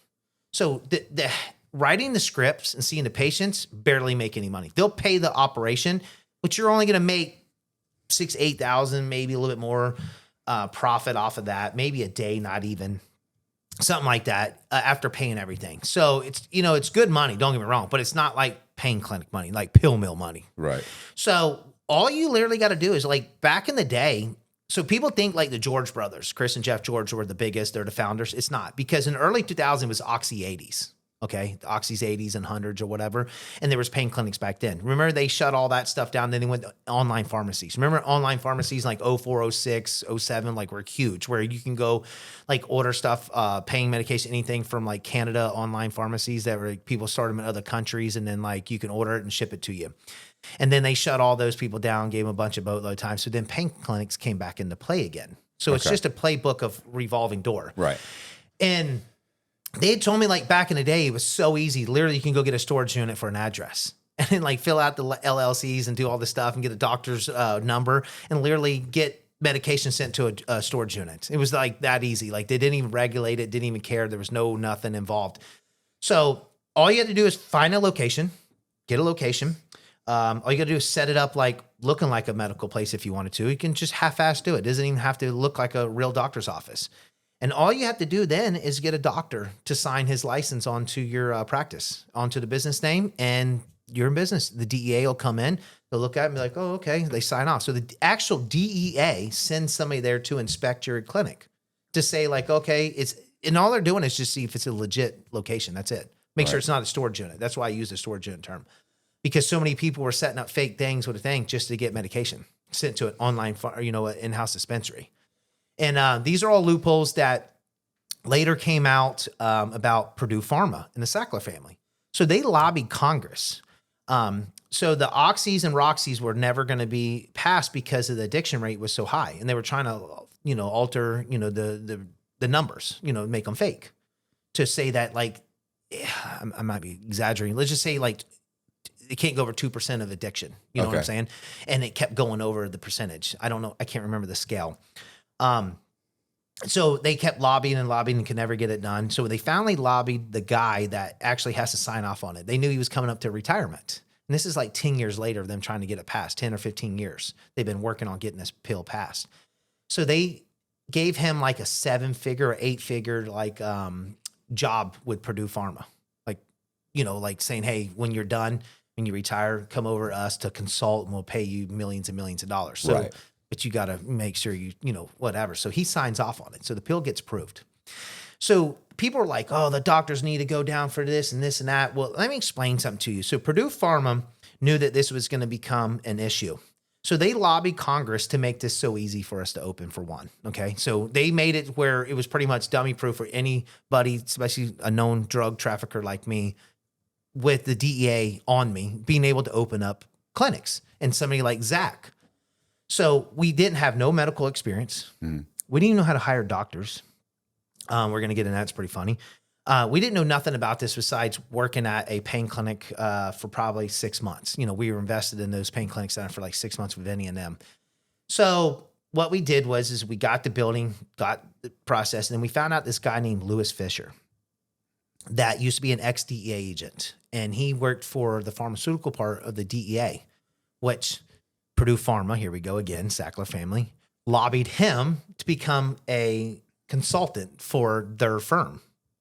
So he's ex-DEA, so he's got pull in the force. Right. So they're got Congress exempting prosecution, changing laws for them, and exempt them from prosecution. Why would they want Congress to exempt their family? Like, why do you think none of them gone to jail? They've only been sued civilly, because if you look into it, They paid a huge fine. They paid a fine, but how do we know the fine's even paid? Oh yeah, I don't know. How do you know the fine? Like, they're so big. How do we ever get to see records that they pay the fines? I mean, even if they did pay the fine, it's vastly different than going to prison. Yeah. If you're worth $1 billion and you have to pay $100 million, like that's nothing. No, it's not. So, so they did all these things, set it up for them to make all this money, and everybody else. I say I did the time, they pay the fines. Right. Then I don't know if you notice CVS, Walgreens, Rite Aid, if you notice they keep getting in trouble for the same thing. Well, apparently they must be exempt too. I've never looked into it, because if you notice, every time they get in trouble for doing the same thing I did, they pay $60 million fine, $80 million fine, $200 million fine. It doesn't make sense that if you're making $500 million for you to pay a fine of $50 million. Like, you see what I'm saying? Like I'm saying it's worth it. Yes. Do you see what I'm saying? Yes. Like, it's worth it. Yes. So, people ask me all the time, like, but Jason, you knew this was a bad thing, this and that and everything else. But it's just like that. It's like, but the government says I can do this. Yeah, Right. It's unethical. Like, I'm watching it destroy and I'm watching this, but I'm like, the government is like saying like, no, this drug is legit. Like, you're allowed to do this. They're giving us a license, allowing us to run this operation, do everything. So it's like, yeah, I get it. I'm a drug dealer. I watch people crash and burn all the time. And it's like, yeah, but the government is saying that you can do it. So I'm like, what fucking idiot wouldn't want to do it? So I'm like, okay, I'm like, I'm in. I'm like, I'm just going to have to put my feelings off to the side, whatever, just like I did when I sold drugs, and explain, like, I just blocked my mind out. I don't know how to explain it. It was something like, I didn't want to think about all the bad. Right. And so we get all this stuff going, and I wish I'd have known about all this about Purdue Pharma, but of course, none of them are going to tell you. They just tell you, like, money. They just put the green signs out there. And so we got a location. Now we got to find doctors, right? So we're doing this without Vinny knowing. And I asked Zach, how are we going to get patients? Like, you're going to start talking to the patients at the clinic? He goes, no, I don't want to, because I'm scared that they'll go to Vinny and say something to Vinny or somebody there. And then he's going to screw us, and we're not ready to go on our own yet. We don't have all the stuff that we need yet. I'm like, okay, I get that. He says, but I got an idea. He's like, the George brothers think that they're just God, and they think they're just like they're going around and bullying other people, throwing bricks to other people, acting like they're the godfathers of this, and like they control it. Nobody else can do it. He So says, the George brothers ran a large clinic called American Pain in Florida. that's correct. Okay. Well, So- you and I know that, but people don't know that. So they have one that's like a Walmart supercenter. Yeah. So Zach was like, like, they're idiots. Everybody was talking about, like, that's the dumbest thing to do. Like, the best thing, Zach's like, we're going to open up 10 small ones to see 100 patients that don't look big and crazy. Right. Why do you want one building where you're seeing 500 patients at one building that looks like a damn Walmart supercenter of, like, it just doesn't look good. Like, that's not a good model. You know, and the patients cause problems. they cause a lot of problems. You need small amounts. I mean, to run an operation correct and right, 50 to 75, you can run a good little operation and you run under the radar.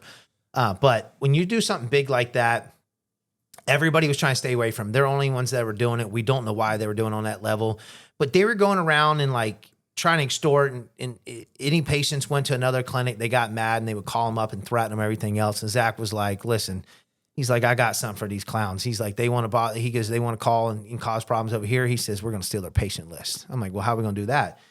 He was like, we're going to hire a stripper. We're going to go hire a hot ass stripper and we're going to pay her money to go and steal the patient list. What's so funny is, Derek obviously has told me that he's like, you have to understand. He's like, we're hiring strippers, bouncer. Like if you looked at our staff, like there's no way you think this is legitimate.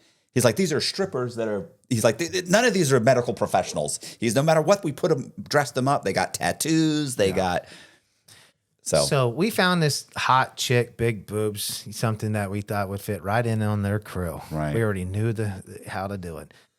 So she starts working there and starts to realize, I can't pull this off. Too many eyes, too many people looking, it's just not doable. So Zach was dealing with this guy named Pete Tyndall. He ended up going to federal prison too for doing the same thing. He owned all the portable MRIs. Did you ever hear about him?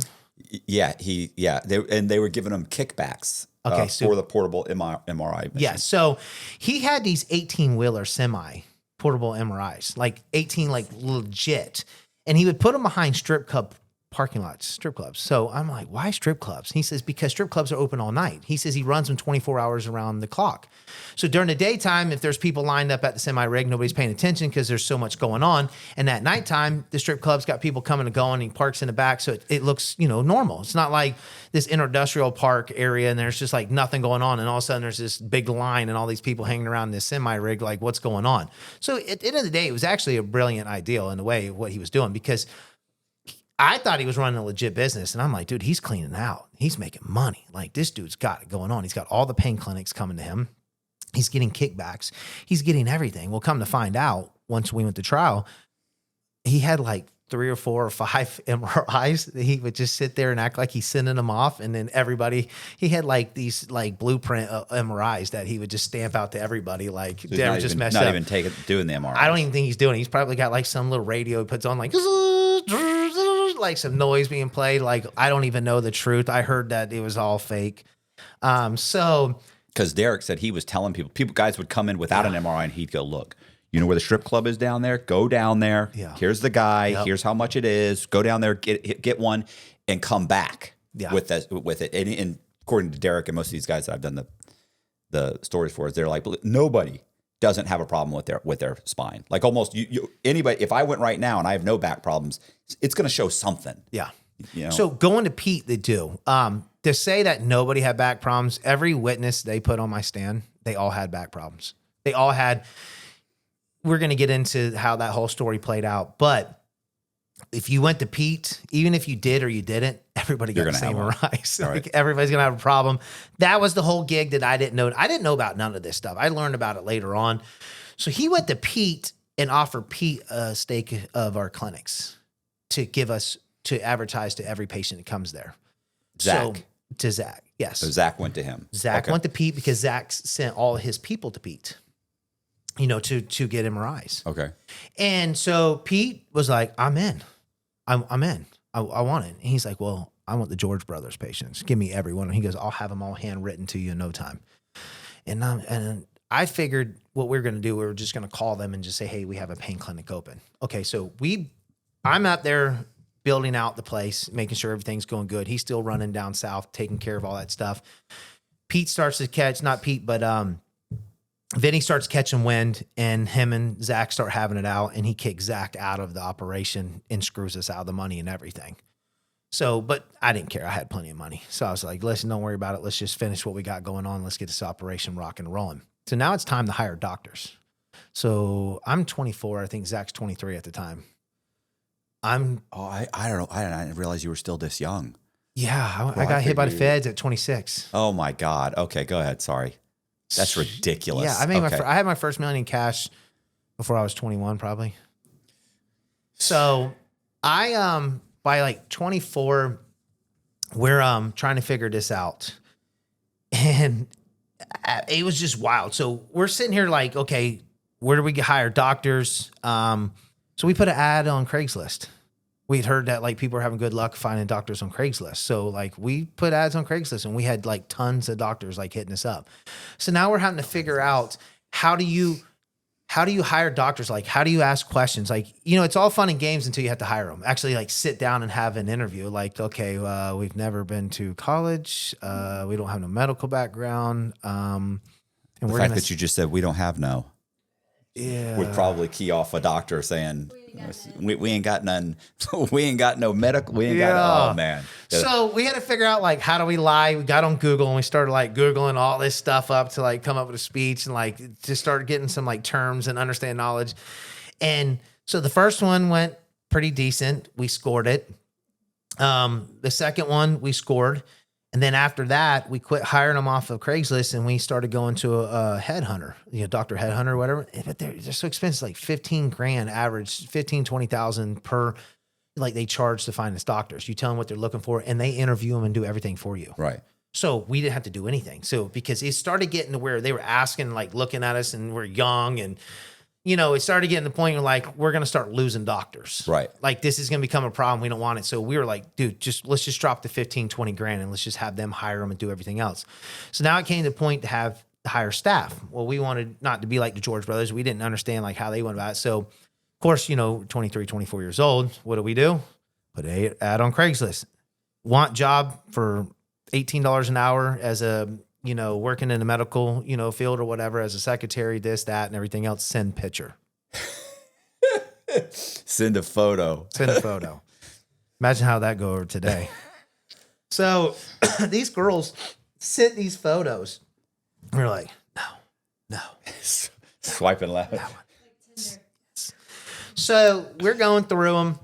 So we tell them to come in. So we had these clipboards made. So it was me, Zach, and Mike. And we had these clipboards and it was like, okay, like face 1 to 10, tits, ass, God. whatever, personality. So it had like all these things that we're asking. So we go through them and be like, okay, 1, 6, whatever. We'd score them, right?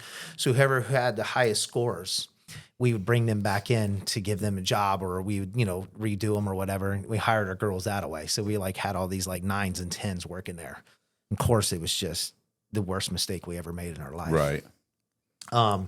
Because you go in to talk to Zach and I'm sitting on the side of the table just like you are, kicked back in the seat talking. And next thing he's over there just like whatever. And some girl's under the desk giving them, what.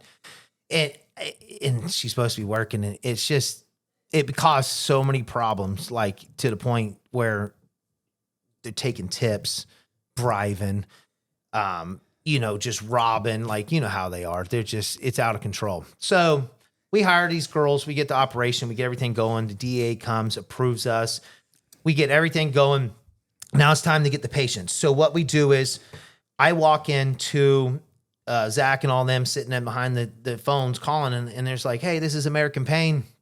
Just letting you know your next visit is going to be in Jacksonville. If you show up to the clinic in South Florida, you'll no longer, we'll discharge you. You no longer go there. So we made this clinic just for out-of-state patients to save you 12 hours because it was 6 hours from, the Florida state line from Georgia to American Pain and back is 12 hours. Right. So we're going to save you that trip. And then we're going to save you the trip and we're going to save you the harassment of the cops. Like whatever's going on, is what their spill was on the thing. And do not call, do not do nothing. You're going to be your next appointment on this date. And this is when you're coming. And do not go down there. Do not harass because we're trying to give out-of-state patients come to Jacksonville. And the reason why we picked Jacksonville is we didn't want to compete with everybody down South Florida. There was too much going on down there. Too much inside, fighting. They were all just arguing and competing with the same people. And we were like, dude, all the money's in out-of-state patients. Mm-hmm. Like, that's where it's at. So we're like, we'll go to Jacksonville. Hillbillies. Yep. So we're like, we're going to go to Jacksonville. We can charge them more a visit than the locals. We can charge more for the pills because they don't want to go to pharmacies or nowhere else. So we're like, we got this. Like, we're going to see less patients and make more money. That was the whole plan. We're going to do this by the books. We're not going to do nothing stupid. And I walk into this, them saying this shit. And I said, Zach, what are you doing? He says, man, We got to get patients. I said, I thought we were just going to call them and say, hey, you know, we opened a new thing just to, alone saying, hey, we're going to save you this trip or this and that. They're going to come. And he was like, nah, fuck them. I want to make a statement. And I'm thinking like, yeah, this is going to come back and bite us. Yeah. So everything goes good. We get approval. First day we open, we got a line wrapped around the building first thing in the morning. I'm like, dude, this is crazy. So, first day, none of them patients show up where? To American Pain. So they're calling. I'm like, hey, where are you at? You showing up? You showing up? And they're like, yeah, we're at your other clinic in Jacksonville. And they're like, what clinic? And they're like, your clinic in Jacksonville. And they're like, what's the name of it? And they're like, Jacksonville Pain. And he's like, oh, okay. So they call the next one. They do the same thing. And they're like, what the fuck? So there's audio recording of all this stuff where the George brothers are like, who the fuck is these people up there? Blah, blah, blah. Like they're going off. It's in, I want to say it's in some of it's American Greed, but I got the recordings through the case or whatever of them like screaming and yelling about us and everything else. And so they send Derek's cousin up the very next day. So it was like Chris, Derek, and a bunch of them come up the next day and they send his cousin. He's young, but he comes in and Zach's ex-wife was working the front desk and she was a doctor shopper too with Zach and did also, she understands the game and how it works. She's overseeing the girls, make sure the money. My ex is in there kind of like watching to make sure what's going on because we're kind of understaffed and there's so much cash being played out that you want somebody to oversee this. Yeah. Like it's all cash operated. And we'll get into that. So he comes in and Allie was like, something just isn't right. Like he doesn't look like he's from here. He has an accent. He's lying about a lot of stuff. Like he doesn't have like patience with him. Like just nothing pans out. So me and Zach are in the office and she comes in. She's like, hey, somebody's fishy out front. Like this dude something just doesn't add up. And Zach's like, bring him in. So he comes in. Me and Zach start drilling him. And he's like, nothing's lining up. And Zach's like, hey, dude, I'm just going to refund your money today. And, you know, like, I'm just going to discharge you. And he's like, okay, that's cool. So I look at Zach. I'm like, I'm going to follow him, see where he goes. So he goes out the door. I follow him down the sidewalk and start walking down the side of Cassatt Avenue. And there's some dealerships right down the road from us. So a car pulls out, an S63 Mercedes pulls out. And I watch him get in it and I see the window roll down and it's Chris looking at me. And I'm thinking like, damn, dude, they could get me right now. I'm a little ways away. Like they could fuck me up. Like, I know they're not happy. So I get back to the clinic. I hurry up and get back down and I grab my gun out of the glove compartment of my car. And I'm like, hey, Zach, they're coming. Get your gun, dude. They're coming. Like, they're not happy. And before I can even finish it. How do you know this is Chris George? You've seen these guys before? I've seen them before. Yeah, we've already had problems with them. I've already seen them, everything else. We've already had run-ins with them. Like I told you, I do my homework on people. Like, once I know what's going on, I want to be aware of what's going on. Because you got to realize, like, when I was in the drug game, I wanted to know as much as I could. I had a DEA on payroll. I had a lot of the sheriff's department. I had 2 Coast Guard agents. The FBI has been to me twice since I've been home, wanting me to still turn on the cops and who they are and stuff like that. So I had a lot of pull, a lot of control. I could find out who's who and what was going on. And so I already kind of knew about these boys and what they were about and what they were doing. So I get back in the clinic. I'm like, Zach, dude, this is going down. Like, this is for real. You know, like, they're coming. Like, he just gave me that look like, yeah. So before I could even finish the talk, they literally pulled up to our front door. A Range Rover and that Mercedes did, and all 4 doors just pop on both of them. And they get out, and there's like 8 of them, and they come storming into the clinic, and they're like, hey, you know, like, I don't want to say all the words, but started cussing us, you know, like, you're going to give us 50% of this business, or we're going to burn it down. Are there patients in the patients? Everything. This is right in front of everything. It's going down in front of everybody. Like, it's probably 3 or 4 o'clock, not even, probably like 3 o'clock in the afternoon. It's full house. Everything's going on. And these boys just bust in the door and start threatening us, everything else. Zach, before they came in, Zach jumps the counter and goes in with the girls behind the thing back there with his pew-pew. And so he's sitting back there, dude, and Chris is arguing with him through this like little barn door. You know what a barn door, 2 door, right? Yeah. And so he's like arguing with him and da-da-da-da, talking about I'm gonna burn this thing down, this and that. So other dudes are like, look at me. I start like laughing at them. Like, this is kind of like funny. And I'm thinking like, dude, I've heard stories about they're gangsters, they do this, they do that, they're tough. I'm thinking like, we're gonna have some fun with them. You know, I don't think they know I have a pew-pew with me, but we're gonna get it. So Derek, funny you say Derek. Derek looks at me and says, what the fuck you laughing about? I just kept laughing. He says, I got something for you. And acts like he's going to dig for something. So I pull it out and I'm like, what's up, man? Put your hands away from that, dude. What are you going to do? And I got it to his head. He's like, man, you can't do that. You can't do that. I'm calling the cops. I'm calling the cops. And you can look at the police report. I got it on my link tree. So he, I pulled a gun on these dudes and I put it to his head, and then he wants to sell them out. I'm calling the cops. I'm like, dude, what do you mean? You're in here extorting us, dude. Like, you're going to call the cops now?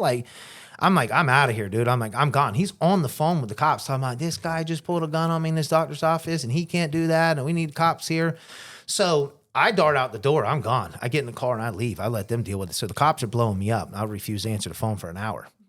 So my girl calls me. He's like, hey, they're going to, it's going to cause you more problems. Like, just all they want to do is run the serial numbers on that thing to make sure it's good. And that's it. Everybody's already told everything. Like, all the girls, everybody here's already said what they seen. They don't want nothing from you.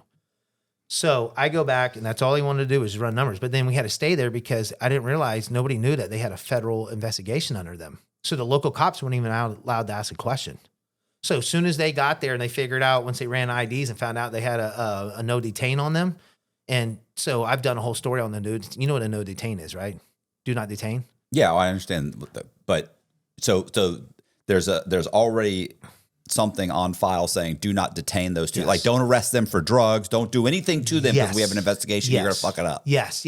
So people don't understand. The only thing they can arrest you for is when you unalive somebody. I was Other gonna say, than that, I thought they did get arrested.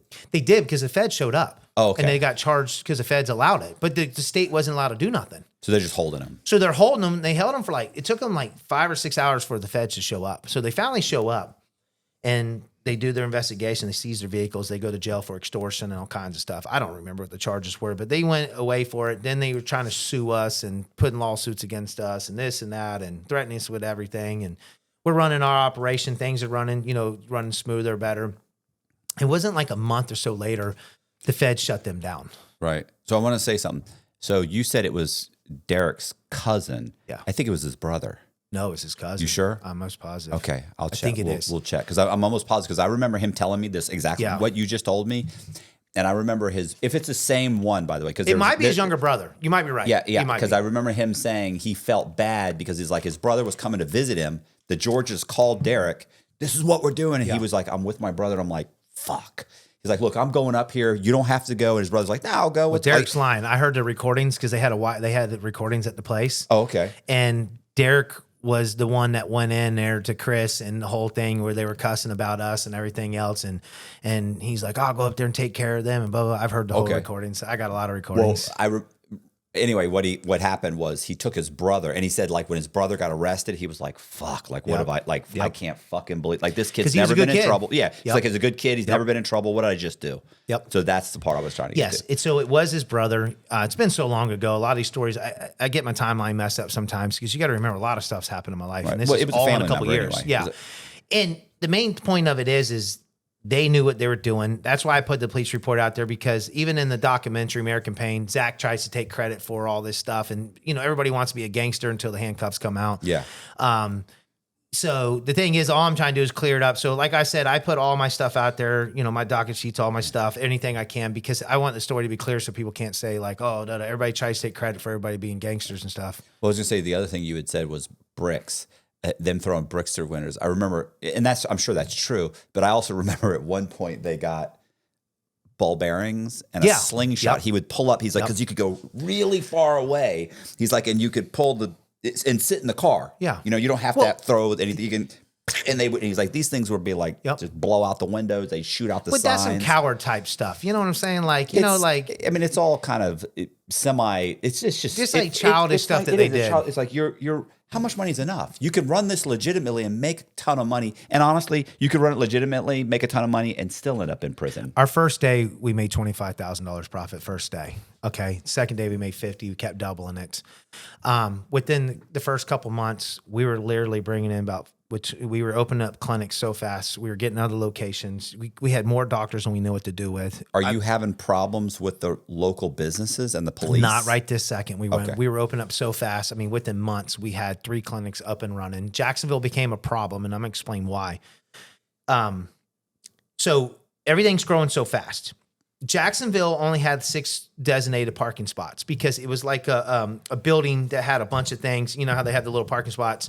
So it became an issue. So we didn't even have enough parking spots for the staff. So now the next door neighbors are getting mad because they're parking in their spots and everything else. So then it became an issue where the guy across the street started renting his parking spot, renting out his parking lot, and had somebody out there, and he's charging. Right. And he's making good money on all these parking spots. Like, everybody around us starts making money off of our operation. Right. So at the beginning, they wasn't mad. We were really trying to fix the issues. Like, whenever somebody had a problem, we went and dealt with it. We talked to them and really tried to make the neighbors happy because we knew that was going to be a problem. Yeah. So, you hear the stories about Zach and them saying like, all you did was just sweep the parking lot. You know what I'm saying? So it was like, yeah. And I told them all the time, I guess sweeping the parking lot was a good thing to be found not guilty, because when the night ended, everybody just wanted to count the money and leave. Like, everybody didn't want to done. Like, I was the guy out there going around to everybody else's parking lots, cleaning up all the trash, making things, overseeing all the other stuff. So nobody cared about nothing besides the money. It was just like money just literally started making the money. And it's just like the recklessness just went through the roof. It all started out, let's do it right. And then it was just like, oh, if we can make $50,000 a day, can we make 100,000? Mm-hmm. So then it was like, let's let the drug dealers come in. So then I started finding out that a bus, Chris Legg, it's on my indictment, brings a bus with like 30, 40, 50 people in from Kentucky, Ohio. Chris Legg. Chris Legg? Yeah, Christopher Legg. So he's running what? He's running like a pillbilly operation where he's bringing from Ohio. From Ohio. I've never heard of it. So he's bringing a bus down. I heard like Kentucky and what are the other ones? So Virginia, Kentucky, East Tennessee was the big one. All the way from Ohio. Ohio. So he's bringing a bus down, and he made it like a church thing. Like a church. Sad. And they're wearing church shirts, having like church shirts and stuff, and there's like 50 people on it. So I find out about it. I approach Zach. I'm like, what's going on, dude? Like, what, why? He's like, oh man, I'll get it fixed. So he says he fixes the issue. But meanwhile, what he did was he just told him, hey, you can't pull up here with a bus no more and bring all your people and drop them off. So they were going down to a hotel, and then he were like having taxi cab or certain people bring a couple patients at a time down, and that's how they were doing it. So they were hiding at the hotel. So then I found out about all these other ones, and I started discharging them, and it started causing problems. And this is where Roland Castellanos comes into play. So everybody that Zach went to first to offer money that wouldn't give him money, now everybody wants to give him money. Everybody wants a part of the stake. Everybody wants to be in. So now Zach feels like he's high on the hog. Everybody wants to give him money. And I'm supposed to have a percentage of every business be involved. Is he still on drugs? Is he still hooked on? Yes, Zach's still, but not at this point. Zach's a weekend warrior. Okay. You see what I'm saying? Like, yeah. So he can function. He's a functioning addict. Yeah, he's a functioning addict. He's not one that has to have it 7 days a week, stuff like that. We can deal with that. Yeah, I can deal with that because all my buddies were that way. Most of my successful guys I sold, drugs to were functioning addicts. Yeah. Very successful. So it didn't really bother me. And now everybody wants to come in. Now they're wanting it to like, don't worry about Jason. No, that I want in. I got all this money. So all of a sudden, these two dudes showed up with a briefcase handcuffed to him, and open it up, and it's like $1 million in cash, like to expand the operations. And we're going to get into like doing all take over and like do our own MRI machines and do this and do that and all this other stuff. And they're like sending money, like not even asking for it, like sending it and like, here's the money we want in. So Zach starts I notice he starts pulling away from me because he wants to look big in the eyes of all these other people. Now his dad wants involved. Everybody wants involved. And he's allowing drug dealers. He's finding ways to like get away from it. So now I'm thinking like, this is my time to get away from this. Like, I don't want a part of this. And so we're opening up all these other clinics. The operation's growing. We're going to have to shut Jacksonville Pain down because we bring in Roland from South Florida, which is Corbin wants to buy in, one of the people that has a pain clinic down south, but a small one that runs real good. We're having problems getting in with all the pharmaceutical companies. They just won't deal with anybody. Like, pain clinics are so simple, but when you deal with these pharmaceutical companies, they know that this is going to go down. We didn't know this. They knew it was going to go down. So they know if for a population of this large of a population, we should be selling this much of this type of pain, this much, and when they're selling 60 times what they should be selling in this population, they know there's an issue. So for order for us to get a connect to these pharmaceutical companies, they have to get rid of somebody else. And I'm going to explain the reason why, because you just said it. And I was going to explain it. So the DEA controls the pain clinics and controls how many pills these pharmaceutical companies are allowed to make. So there's a handful of pharmaceutical companies that are allowed to make this medicine. So they're going to say company A can make $1 million, company B can make $7 million this quarter, and this company C over here can make $3 million this quarter. Okay. And it varies because next quarter they might get to make a lot more. I don't know why or how it works, why it does. But like you said, if they're only allow certain areas, zip codes, states, whatever it is, only get so many medications, pills themselves too. So they have this regulation thing that they work on to keep it to, it doesn't look like if there wasn't 90% of the pills would only come to Florida. And then the rest of the country wouldn't get it because the DEA only allows the pharmaceutical companies to make so many pills for the whole nation. Right. And they don't want all the pills to just go to Florida. So they make it where Florida can only get so much. So we're having a problem getting enough medication because medication is where the money's be made. We buy the pills for 40 to 60 cents. We sell them for $3 to $4. So you think of the profit. Mm-hmm. And the writing the scripts pays for the doctor's operation, puts a little money in our pocket. So then, and it pays for the pills too. So the pills are 100% profit. So that's where all the money's coming from. So we go from that to like within 3-4 months in to where we're making $4 million, profiting $4 million a month. So we're literally printing money. Now we're at a problem where the banks won't even deal with us. Like, I was just gonna say they wouldn't. They start. They will never want to take the cash. Holy right? shit, this is crazy. So within the first month, our first bank is like, hey, like we walking in with this money and we're walking in every day, and they're just like having to shut, like freaking out. The people are freaking out, and I'm thinking like, dude, I thought of the business do cash, and they're like, no, we're not like cash, not like this. So like they're having to like shut down a part of the bank because they're worried and scared of all this money being counted and stuff, right? And we'd spend an hour at the bank. So we'd have to schedule appointments. Within a week or two of every time after we start making so much money, they would be like, hey, can you come and take your money out of our bank? Mm-hmm. So we're like, what the hell? We go to the next bank. Week or two later, hey, can you come get your money, please? What are they giving you? A cashier's check? Yeah. Okay. They're like, come get your at money. least that's you're able to open the next bank account with the cashier's check. But then within a week or two, they're like, yeah, no, it's all. Well, guess what? To this day, every bank that told us to leave, I'm not allowed to have a bank account. I'm banned from every big branch bank, and I don't even have a fraud case. What? The only bank I can deal with is a credit union and Chime. It's only 2 banks. And if I'm affiliated with you in any way, you'll get banned from that bank. My mom did something one time, put me to get transferred, and she got banned just recently. It's funny you say that. We literally have a friend. I don't want to say his name, but he has a huge fraud case. He's never been able to get a bank account. And recently he went and applied at a bank where his mother had a bank account. And he thought, and I think I have this right. He thought, let me go apply. Let me go see. And he applied, opened the account, boom, closed it within 2 days. And then they closed his mother's account and all of her accounts at the banks too, which she had been at that bank, by the way, for like 25, 30 years.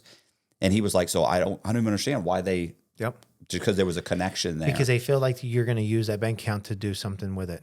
Which is ridiculous. Yes, it is. Especially whatever. Anyway, this guy's on federal, like you're not doing anything, almost nobody's doing anything on probation. So what we learned was, how to get around this a little bit where we didn't have the problems, or it was the feds just saying, hey, allow them to keep bringing the money in. Don't kick them out because we want to take it.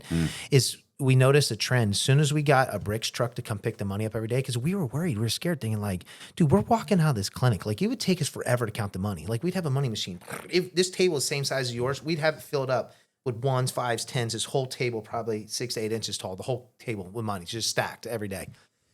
And when we're counting all the money. And so we would literally walk out of there like looking, we have guns on us, and we'd have like somebody go out first and make sure looking around to see if there's anybody close enough, and then we'd park the vehicle right at the door to get in the vehicle to get out of there. And then the next day we'd take it to the bank, and because they would want to schedule an appointment for us to come in to count all the money. And the next thing that we started getting worried about, because we had to hire security, because I haven't got into this part about security. Like you literally have to hire security to babysit the patients, the money, and the pills, because I don't know if people don't know, the pills come through FedEx and CVS, or FedEx, UPS, and something else, another carrier they have. DHL. Like literally just show up on a cart. Like the truck pulls up, the box trucks, and he's throwing these boxes on his little dolly, and like ching, ching, ching, ching, ching, ching. And all the patients are like, like looking. They're all like scratching, and you could tell they're getting all excited. And they're like, the drugs are here, the drugs are here. And I'm thinking like, why don't you just grab a box and run, you dummy? Yeah.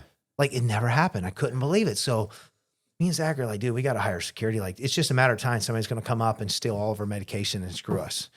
And we can't get the medication. It ain't like they can just print some new ones. And then the amount of money was just unbelievable. Like, how did nobody rob us? I still this day can't believe it.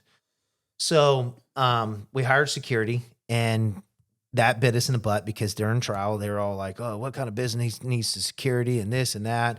And then the security guards got a hot dog stand set up at the place, like selling hot dogs and stuff and like making, it's just a racket. You got people renting out parking spots. You got hot dog stands at the place and stuff, you know, allowing all these things. You got the girls accepting tips. So Roland comes in and fires all the hot girls because they're all like, they come in and somebody pisses dirty or whatever. Here's $50, you know, pass me. And they pass them. Then it's like, hey, I want to be bumped up. I don't want to be here all day. So then the girls would bump all these dudes up. You know, like $100, I'll bump you up, put your file on the top. Well, then the next person walks up, $100. And now the guy that paid first, guess what? 10 minutes later, he's all at the bottom again. Right. And he paid it. So now you got dudes wanting to fight, mad, wanting their money back, exposing it. So then I have to get in the mix of it. And I'm like, so Roland fires them. Zach gets mad, rehires all the girls back. Roland fires them again. He's sent there to clean up the place, get the pharmaceutical connects because he was connected with them. So once we got the pharmaceutical connects, Zach smacks Roland in the mouth over something. So Roland quits, and I was like, this is my opportunity. So I call up Roland. I'm like, pull over. And I'm like, where you at? And he said, I'm about 45 minutes away. I said, pull over. I'll meet you. And he says, I'm not. I said, I got an opportunity for you. And so he pulls over, and I said, listen, let's do our own thing. Like, I don't want to be a part of this. Right. I don't want to, there's so much money in this. I didn't sign up to go to prison for free. Like, my name is on stuff. Like, I don't want to go to prison for free. Like, when I was in the drug game and the powder, like literally, like I'm hiding in the shadows. I don't have my name on a billboard, a license. I don't have my name on this. I don't have my name on that. Like I'm hiding in the shadows and alleyways. Like you have deniability at least. Yeah. Yeah. So I'm like, I don't want to do it this way. So anyways, he says, I'm in. So that's when I started, you know, to do the same thing, make my outs and go on my own and start building up my own empire and start doing my own stuff. And by then the George brothers got hit. And then a month after that, Vinny got hit because when the George brothers got hit, we were like, oh, we already know why the George brothers got hit. We heard all the corruption, all the bad stuff. Like a lot of stories they say is false. Once you get into their paperwork, they were doing some shady, shisty stuff. A lot of behind the scenes, backdoor stuff they were doing. So we already knew about that. Vinny, we already knew Vinny's days were numbered. I mean, he was just allowing anything to go. Like he was just so reckless. So we didn't even question that one. The George brothers, we questioned a little bit. And then I want to say a month or two after that, they hit our Jacksonville clinic, shut all them down. And I already had my little operation started in Atlanta. And so we hired attorneys and we were like, what the hell? So that morning, Zach calls me. We already had a falling out. Zach calls me. I'm like, why does Zach call me? He's like, hey, man, you used your card yet? I'm like, I haven't. He's like, I tried to use my card this morning and it says declined. Then I went and looked and it says that was a negative $1 billion. And he's like, so, you know, whatever. And then he's like, you know, they just raided the clinics, right? And I'm like, no, I didn't know that. And he's like, yeah, they raided the clinic, seized all our bank accounts. So literally I had all my money in the bank because this was all legit. I went from having tons of money to having $300 in my pocket. Luckily, my business was up and running and they seized all my bank accounts up there. Every bank account that I was ever tied to, they took them all. How this all happened at the same time? You said you already had the Jacksonville one got hit. You already had the one in Atlanta. Yeah. So it got hit at the same time? We hit 3 of them. No, the Atlanta one didn't. Okay. They only hit Jacksonville's. Okay. So those we had clinics in other locations already going too. They only hit the 3 in Jacksonville. How long did it take for them to jump on to? Okay, so they were investigating those, but they were building the case. The Jacksonville, the Northern District was building the case. So that's a different district up there. So they didn't hit those up there. So what they were doing was building a different separate investigation up there to tie them all together. So they allowed them to continue to operate. So they shut these ones down, but didn't arrest us. So we hired attorneys. I paid $100,000 for a big time law firm to go and take my case. They went, met with the feds, came back and were like, you're screwed. You're going to go to prison for a long time. You need to take a plea deal. And I'm like, what did I do wrong? They're like, oh, well, no, listen, when the feds come and say they're going to take you to prison, you're done. You're hit. You're going to prison. And I'm like, what do you mean? At this time, I still don't understand. Like, I'm thinking like local state stuff, like, state. I'm like, I take everything trial and I beat everything, like, what are you talking about? I still to this day didn't have a clue what the feds meant. So, and I wish to this day that I had somebody to explain. And that's why, like, on my social media pages, I do more about how the feds work and telling my story, not about prison type stuff, because people need to be educated about when the feds say they're coming and they got you.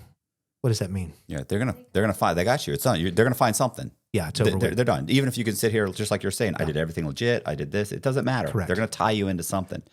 Yeah. Or they'll get 3 guys that once they lock you up, they'll just get 3 other inmates to sit on the stand and say, "He told me he did this. He told me he did this. He told me." And they're gonna figure it out. They're gonna figure it out. And if they can't, so I didn't understand it. And I'm like, you know what? I was complaining to my attorney that I used down here in Florida, a young chick. She was like 28 at the time. She was one of the baddest attorneys down here, up and coming, young, little blonde.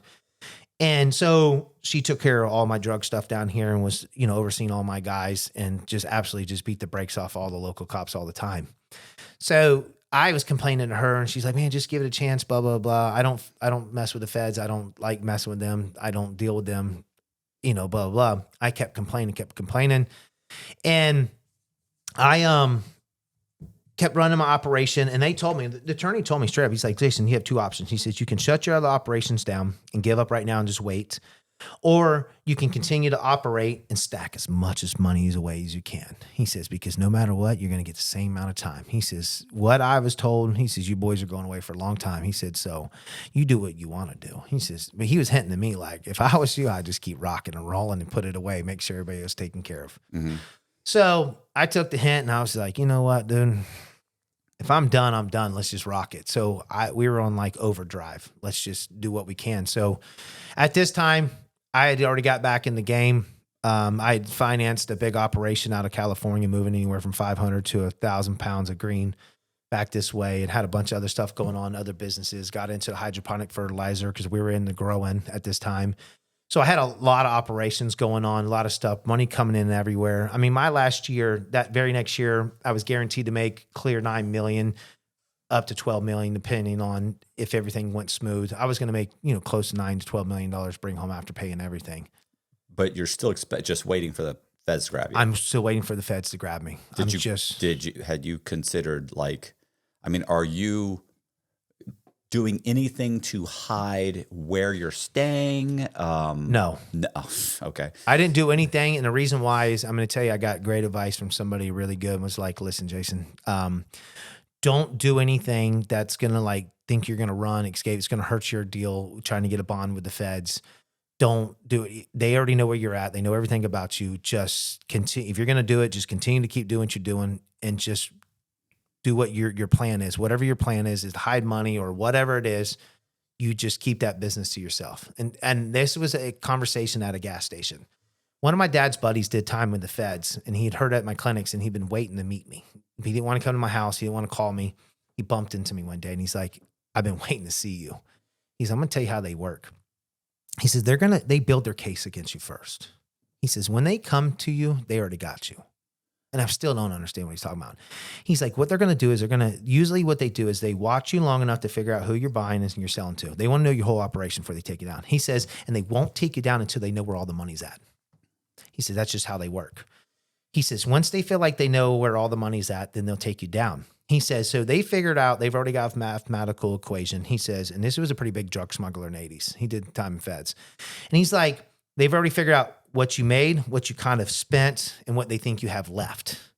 And he goes, what they'll do is, he says, they'll wear you down. They'll let you hire attorneys, and they'll work with that attorney and say, we think he's got $3 or $4 million left, and we're going to let you make as much money as that as possible. And we're going to drag this out, and you keep billing them because we don't want them to have nothing. Because the feds don't care about the money at the end of the day. They print the money. You know that. They don't care. So he's like, that. And I'm just thinking like, dude, I don't believe it. He's never lied to me, but I just have a hard time understanding this. So I don't listen to what he says. I'm still operating. We're starting up JJR pharmacies. I'm in this new thing where I'm going to start up 10 to 20 pharmacies all within a block or two from CVS and Walgreens. I'm going to step on their toes. I'm going to be selling everything at cost, just about barely making any money to get them to buy me out for millions and millions of dollars. It's a little thing that I was going to do. I was going to get about 50 to 60 pharmacies going, and to where they come to me and say like 20, $30 million.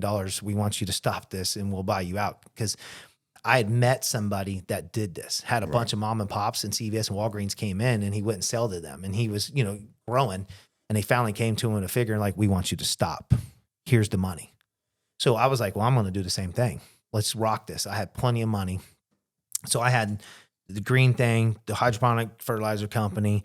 I had the grow operations going on. I'm doing this. I got the pain clinics. We're expanding in that. I'm getting out of the pill mill stuff, because writing the scripts, it's got to the point where there's no money in writing scripts. It's all in the pharmacy. Why do I even need a pain clinic anymore? I want the pharmacies, because all I got to do is just let everybody know that I carry that pills. Why do you think CVS and Walgreens wanted to get into it so big? Because the money's unbelievable. So at that time, all the scrutiny was on writing the scripts. Why do I want to write the scripts anymore? Right. If all the money's in the pills, then why don't I just own the pharmacies? So I noticed that they were on us. They were watching us, because the banks people were saying stuff. Some of the people up in Georgia had some pull, and they were telling me what was going on. So I'm talking to my lawyers, and finally one day I leave the house. My next door neighbor calls me, and he's like, hey man, the feds are at your house. They're raiding your house right now. And the thing about the feds was they never ever. So in between the first time they raided Florida and they raided Georgia, every time that my ex would get in my vehicle, so she was in my S550 Mercedes, she leaves the office, they pull her over, and they were trying to wear her down. Yeah. So they would pull her over and seize the vehicle only when she was driving it. And they'd be like, you're going to, whatever, and you want to ride, and she'd cuss them or whatever, and I'd come get her, go sit at, we had an S55, I go get her S63, something even nicer, pay cash for it. They would just keep taking my vehicles. They only do it when she was driving it. My F250, they waited till she left her. They left her on the side of the road like 3 times. And so they waited for me to leave the house. They raided the house. As soon as I pull out, they raid the house. So she's in the house, and they're on her, trying to wear her down, raiding the house. And they're searching it. They got her on the couch. And they're all telling her like, come, hey, yo, guys, come in here. And she's thinking like, what in the world did they just find? So they're in there, and they're all in there laughing and talking, giggling. And she's sitting on the couch thinking like, what in the world what's going on in there? And they keep looking around the corner, and they keep looking around the corner and looking at her, laughing. And she starts cussing like, what the F are y'all laughing about? What's so effing funny? Blah, blah, blah, blah, blah. So the cops, whatever, whenever it was said and done with, they seized like $475,000. I had special furniture made, like hidden compartments all throughout my house that only one person knew about. And I know the feds didn't get tied up in him for a certain reason, but somehow they have some way of finding that money. I don't know how they do it. Right. No. They found everything. They literally took a sledgehammer and found all this stuff. Jamie, my ex, didn't even know where the money was at. Okay. So they found like $475,000 in cash in the house. And what it was is that when I was young, we had bought this, I don't know if you've ever been to the toy store. They have like the fist-sized dildos. Okay. So we went out one night and we bought this thing, and I was like, there's no way a girl can handle this thing. So I was like, dude, I'm going to pay $100 per inch to find somebody to take this thing. Oh my God. Couldn't find it. So we went you got to remember I was young. I had a lot of money. We're driving Ferraris, Lamborghinis. We got everything you can think about. Money, whatever. You get bored when you make a lot of money. At that age, I don't care what anybody says. So I'm like $200 an inch. So we could never, make a long story short, we never found a way to take it. It was in the closet. So they thought she was on thing. So when they put all of our stuff on the bed like a big pyramid, they put this thing at the top and the clothes like it was like an ornament on the Christmas tree, like sticking out the top to like mess with her. So, I mean, they did some crazy, like the feds, they got a sense of humor. I'll tell you that. So weeks later, we decided we're going to go. They shut down all my operations, seized all my bank accounts. But this time I was smart enough that I only put enough money that from the time they shut down the Florida one, so they shut down the Georgia, I'd only put enough money in the bank to run the operations. Right. The rest of it I kept hidden. So they were really on me. Somebody had told them that I was running some big operations. They seized another $3 million in cash from our green operation. So they seized $3 million.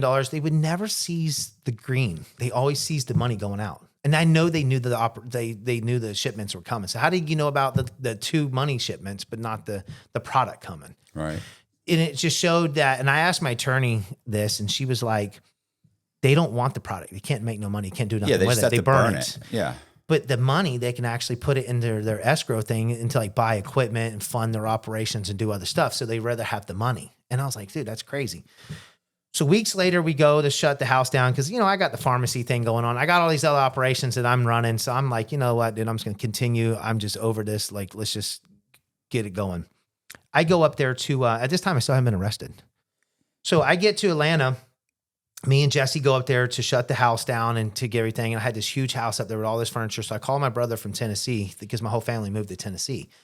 And I was like, hey, I'm going to give you all my furniture, everything, this elaborate, all this nice stuff, because I don't need it down here. I'm getting rid of all my extra houses, all my extra everything, because I don't need the overhead. I don't have millions and millions and millions of dollars coming in a month no more. So I'm like, you know what? I'm just getting rid of everything. I'm just going to live a simple life and just kick back on this money and do something small. Keep running my little small operations. And we're there that morning. We get up, we leave to go get a U-Haul. And I'm sitting there talking to Jesse. We're holding a conversation. We didn't realize that there was an undercover. I lived in the cul-de-sac. There's an undercover cop sitting in a cul-de-sac in a red F-150. Didn't even know because people park in the cul-de-sac to the other houses. You're not paying attention, but he's sitting in there and we didn't even pay attention. We're just too busy. You're not thinking about that. Going down the road, we pull out and there's like this tall hedge and there's a driveway and a tall hedge and there's a car backed up in this driveway. And I'm talking to Jesse sideways. I'm talking to him. And what caught me is when we went by, I just seen somebody pick their head up real fast and it made me like look back. And he's like looking, you know what I'm saying? And I could see like him got on the phone or something. And it was a walkie-talkie or something he got on, a radio. And I was like, Jesse, dude, I said, something just weird happened. I think we're being followed. And he's like, man, quit tripping. You ain't. I said, dude, I'm telling you, I think we're being followed. So there's a gated community on this one road. And you know how you got that where it goes in both sides with the gatehouse and usually pull UE before it. So we like pull in and do around and that car goes on by. And he doesn't look. He just drives normal. He's like, man, I told you you're tripping. We pull out and that car's turning around. Mm-hmm. I said, I told you. They're following us. So we noticed this other one. So we started shaking them. We're trying to shake them left and right, trying to shake them left and right. We can't shake them. We realized by then, we're like, we got a tracking device on this thing. They ended up being 17 unmarked cars trailing us that morning. We went to the, we pull up to a red light. There's one here, one in front of us, one behind us, another one. And they're just driving normal. They're not even looking at us. They're just driving like they don't even know us, just driving. So we're like, by now we're not even talking. We're just sitting in the car and we're just sitting there just like, got that sick, speechless. That sick feeling in your stomach. We just know it's going to happen. So we go to U-Haul and I can't even think. I walk in the U-Haul and there's a line and this lady, blonde haired lady, skinny, pregnant, standing right behind me. And I'm on the phone talking to somebody. And the U-Haul lady's like, yeah, we're sold out of all the big ones. So I'm like, okay. So I walk out and I'm still on the phone and I watch. And as I'm walking out, I noticed about 5 cars down, I see this head go like this out of the windshield of a car because she was like in the windshield looking like this, looking down at me. And I was like, damn, there's another one right there. And I watched the pregnant lady go down and get in that car. And I'm like, dude, the pregnant lady behind me in there listening to my phone conversation was an agent too. Right. So I'm like, holy shit. I'm like, Jesse, dude, let's just go back to the house, dude, until we figure out what we're going to do. We get pulled over halfway and the agents couldn't pull us over. So they had a state trooper pull us over. So they had us on the side of the road for hours. So I call my Florida attorney, Brooke, and I'm like, Brooke, dude, I'm like, they got us. I'm like, dude, it's going down. Like, it's bad. She's like texting me like, fuck them fat pigs and tell them to go get some donuts. Like, dude, my attorney's gangster, dude. Like, she's gangster. You got to remember, she's like 28, little tiny little blonde. And she's like, tell them to go get some donuts. I'll ship some to her. And she's going in, them fat, pigs, blah, blah, blah. And I said, listen, if you don't hear from me, I was like, they got me. And I'm like, they want to search the house. And she's like, anything in the house? I said, no. She's like, well, let them search it. So we drive into the house. I take her around, take a picture. 17 unmarked vehicles, all different types. And then the state troopers at the last one escorting me to my house. We're driving. We pull up, they search the house, they're going through it. The main DEA guy, the head guy, is like helping us call all these other companies looking for a U-Haul. And he's like calling, and we're holding a conversation, just talking, cutting it all up and everything else. And then all the agents come around, and the one was like, hey, man, he's like, he goes, y'all were pretty good at driving or something like that. And he was like, yeah. And he goes, how'd you know that we were following you? I'm like, oh, Elvis over there. Because he had these big Elvis shops. I'm like, Elvis over there. I said, boy, I said, he must be a rookie or something. And I was like, and they're like, well, how's that? I said, when we went by, I said, he picked his head up like a deer in headlight, like, oh, there they are, like a little kid. And they all started laughing and picking on him. And they're like, and I was like, yeah, and the pregnant lady right there. And I said, and then the black lady throwing her head back in the wind. I said, can they be a little smoother? I said, you need to send them back to school or something. We're all cutting up laughing. So the main agent's like, okay, y'all are done. They're like, yeah, we're done. They walk out the door. So the main agent's the last one to walk out. And he walks out. He's like, hey, y'all have a good day, blah, blah, blah. Closes the door. Me and Jesse look at each other. I'm like, oh my God, dude. I'm like, dude, this is just getting crazy right there. And he opens the door back up and he's like, hey, I forgot something. I'm like, well, what'd you forget? He's like, you two. You're both He's like, under y'all are arrest. arrested for drug conspiracy and money laundering. Stand up, put your hands behind your back. What a dick. What a so dick. he handcuffs us from the front. And I start walking, and then when I look back at Jesse, and then he takes his first step, and he falls out, like goes down, and I have to pick him up. And I'm like, oh, dude, What? this is bad, He dude. fainted? Yeah, he fainted. Oh, wow. I feel So- better about myself now. At least I never fainted. So I'm like, dude, this is bad, dude. So we get put in, and this is the crazy thing about it, Matt. Like, they hit us, like county jail to county jail to county jail. And my video about, the phones can get into any phone goes viral every time. And I tell people all the time, dude, that they think that these phones, they can't get into them. It's a lie. They can break into any phone. I tell people all the time, there's a story not very long ago, probably about 5-6 years ago now, maybe a little bit longer, about the Fresco bomber out there, the terrorist bomber or something out in like California, where they went to Apple and they went and break the phone, and then they hired people to break into it. Right. I'm like, you can Google it, dude. There's so many articles out there where they break into these phones. So with AI now, they'll find a password in no time. Everything has a back door. I'm like, if y'all want to keep believing that, they want you to keep using your phone thinking you're safe. These apps, look at Telegram, what happened to him. The whole thing is, if you really dive down deep, it's because he wouldn't give the DEA or the government the back door to them to spy on people. So what'd they do? They lock his ass up. Right. So this whole thing about they can't get into your phones is a lie. I watched them with my own eyes. Literally, it was I said iPhone 6 and other ones because I can't remember the dates. It's 2011, so it was an iPhone 5. And supposedly had better technology back then and everything else because they have all the AI and all the crazy stuff. I watched them from my jail, from the intake holding cell, plug that thing in. The agents brought this thing in, plugged it in. Within 5 minutes, they were in my phone strolling. And they were reading that message and they were all like, oh, fat pigs and stuff, like going on about it. So I'm thinking like, damn, dude. So they left me in that holding tank, wouldn't let me shower, wouldn't let me do nothing, and just moved us from jail to jail to jail until my first court appearance. And Brooke is such a gangster. This is what I love about her, little gangster ass, dude. I've never heard a story about this. So literally we're holding in the cage. So behind every courtroom has a holding cage. And you know this.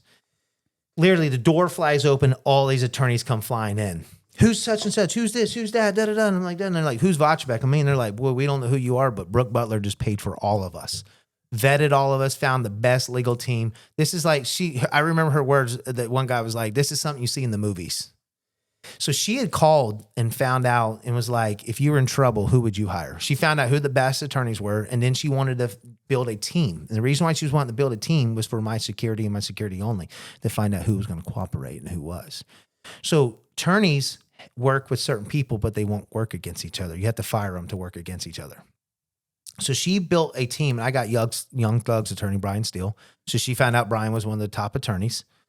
And so she made sure I had the best attorney out of the group and was like, if you're in trouble, who you work with the best, and whatever their code lingo was. So she built a team for everybody, hired his attorney. She says, whenever the first person drops, she says they're going to have to get another attorney. And that's when we're going to know who's dropping and who's cooperating, who's not. She says, I built you a team to know every play of the chess. Right. So at this time, I still didn't understand what she meant. And right off the rip, what do you think happened? Somebody, one of the attorneys I'm not happy quit. with my attorney. I got to yeah. hire another one. I'm just not happy with him. Meanwhile, they didn't give me bond right away. So they gave me bond on the second appearance, and they give you OOR bonds. The feds don't, pay or whatever, give OOR bonds. So anyways, make a long story short, my attorneys were like, we've never seen somebody on a big case like this, drug conspiracy, get bond, really, like something just isn't right. So I get a probation officer, because you get a bond probation officer. And she even tells me the same thing, was like, dude, like, I don't understand. Like, how are you got a bond? Like, I don't, something ended up happening. I used to have to go to see her once a month. She's like, I don't want you coming to my place no more. I'll come to you. And she'd always come inside to talk to me. She's like, yeah, we're not talking outside, because they have she's like, they literally have the microphones. They can listen from a distance. Right. I don't know if she was crazy or what, but this is what she told me. And she would go inside and talk, and she's like, I don't want you to go nowhere by yourself. She's like, I like you, Jason. I can tell you're a good person, but I'm telling you right now, something's big going on. Like, she was hinting to me. My attorneys had told me the same thing. And I later learned to figure out that I get the jail phone calls, and I'm going to explain those in a minute. So I go a month without being indicted. And I think I go another month or something like that. And then all of a sudden I'm running my hydroponic fertilizer company. And I'm at a strip club eating lunch, and I'm in the back getting a lap dance. So this girl's dancing on me, grinding on me, and my phone keeps blowing up. What the hell, dude? Like, keep putting in the thing. And then it looks, and it's my ex. She says, hey, you just been indicted in Florida. Dude, my stomach just drops, and this girl's like grinding, and I just kind of like lightly pushed her, but she went face first into the wall down the thing, dude, her face and everything. And I just remember like standing up, and I can't breathe. I got cotton mouthed and just like, holy shit, dude. Like, I'm like, this just got serious. And I look at my buddy. Was it serious before? No, it wasn't. I mean, I was indicted. I had a fight to get bond on the first one. right. You had to know this was coming. I knew it was coming, but when you get both, it starts to sink in. Like, I'm starting to learn how the feds work in between the first one and now this one in this couple months. So I look at my buddy and I'm like, dude, we got to go. Meanwhile, this girl's getting up and she's like in my face, poking me, dude, slapping me and stuff. Like, she's mad, cussing me all the way through, going to the bouncers. And I'm just I can't hear nothing and nobody. I don't know what they're saying. And I'm like literally just like stumbling to the door. My feet are getting heavy, my stomach. I get in the van. I'm like, dude, just drive me home. Now, I'm on the phone with Jamie. She's like, hey, the attorneys want to know when you want to turn yourself in. Just give a date. And I'm like, just tell them Monday morning. I'll be there Monday morning. Like, just get Adrena. Let's go to Disney World. Let's do something. Because I'm not going to get bond. Like, you're not going to get bond on both. Right. So as we're going through the toll off of Southern Boulevard to get on the turnpike, the deputies hiding behind the thing, looking in their windows. It's Friday afternoon to see if people are wearing a seatbelt. Mm-hmm. So they got a deputy pull us over, and I call, and I'm like, I'm going. Like, I got a warrant. I'm done. There's no warrant. So I'm like, holy shit, this is crazy. So we go to Disney World. Was the worst weekend of my life. Like, how do you go and spend time with your family knowing that I'm probably going to prison for the rest of my life? Right. So I literally had my head down the whole time, tears running down my eyes when I look at my daughter, thinking like, am I ever going to get to hold her again? Like, that's how bad it was. Like, it got real. Matt, it got real. It just seemed like every 10, 15 minutes I'd look at her and a tear would just roll down my face. So I turned myself in Monday, and I go in.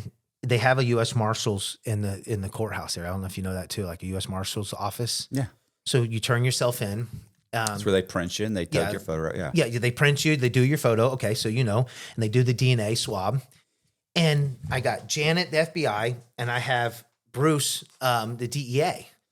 And Janet's like, hey, you're going to cooperate with us today? And I'm like, no, ma'am. She's like, oh, you're not? And I'm like, no, ma'am. I don't know what I did wrong. She's like, oh, you don't know what you did wrong? I said, no, nobody's told me what I did wrong yet.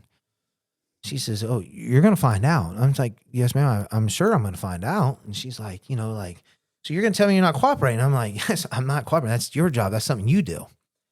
And I said, I don't even know what my charges are or anything, like what I'm being charged for yet. Y'all keep just hitting me with drug conspiracy, money laundering, but I don't even know what the deal is. So she's telling me, she's like coming up to me, and she's like, after, doing all this stuff, she's like this close to my face. And she's like, I promise you, she says, you'll be my bitch before this is over with. And I'm thinking like, what in the hell? Listen, every FBI officer I've dealt with, unprofessional, like you can't believe. So everyone. I'm glad that you back it up because nobody else had this story and people think I'm lying. No, I absolutely believe So I'm like, good cop, bad cop thing. Like, what's going on? Like, Bruce has got a smirk on his face, right? And she's like in my face talking about.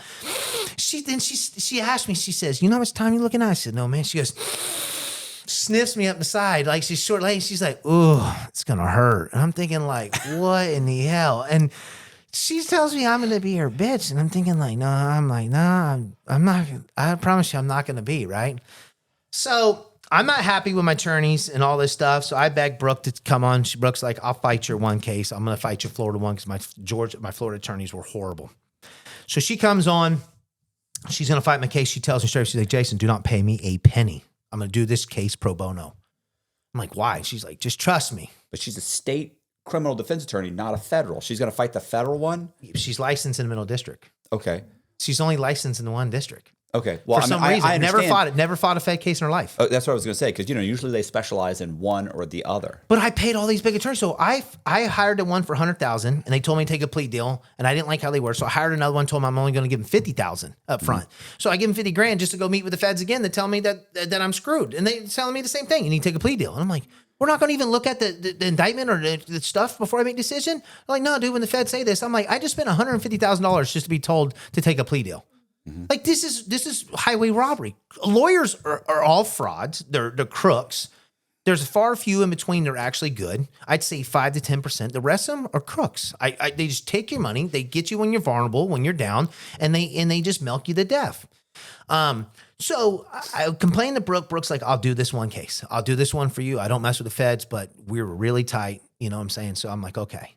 So she gets on it. She starts fighting it, and they think she's this dumb little blonde. So she's like, hey, they want to meet with you. I'm like, well, I don't want to meet with them. She goes, no, we're going to go meet with them and see what they want. They're going to ask questions and we can figure out some details from them. And Brooke, one of her best friends is a public defender, the head public defender person for the federal public defender's office. Okay. He's been doing it for like 20-something years. So he's like, he's going to mentor and come on my case for free to help Brooke, right? Because, friends, whatever. And he's going to answer some questions. Whatever help she needs, he's going to help, understand the law. Right. The rules are different in the federal system than they are in the state exactly. system. That's all she needs to know is those few things. So I feel confident. I'm like, well, it's better than what these other ones. And she's like, don't pay me a penny. Sooner or later, I found out why. And it's going to come out why it doesn't. And I'm explaining it. So what happened is Brooke's getting on the case. They want to meet. So she's like, come on, let's go. So we drive all the way to Jacksonville.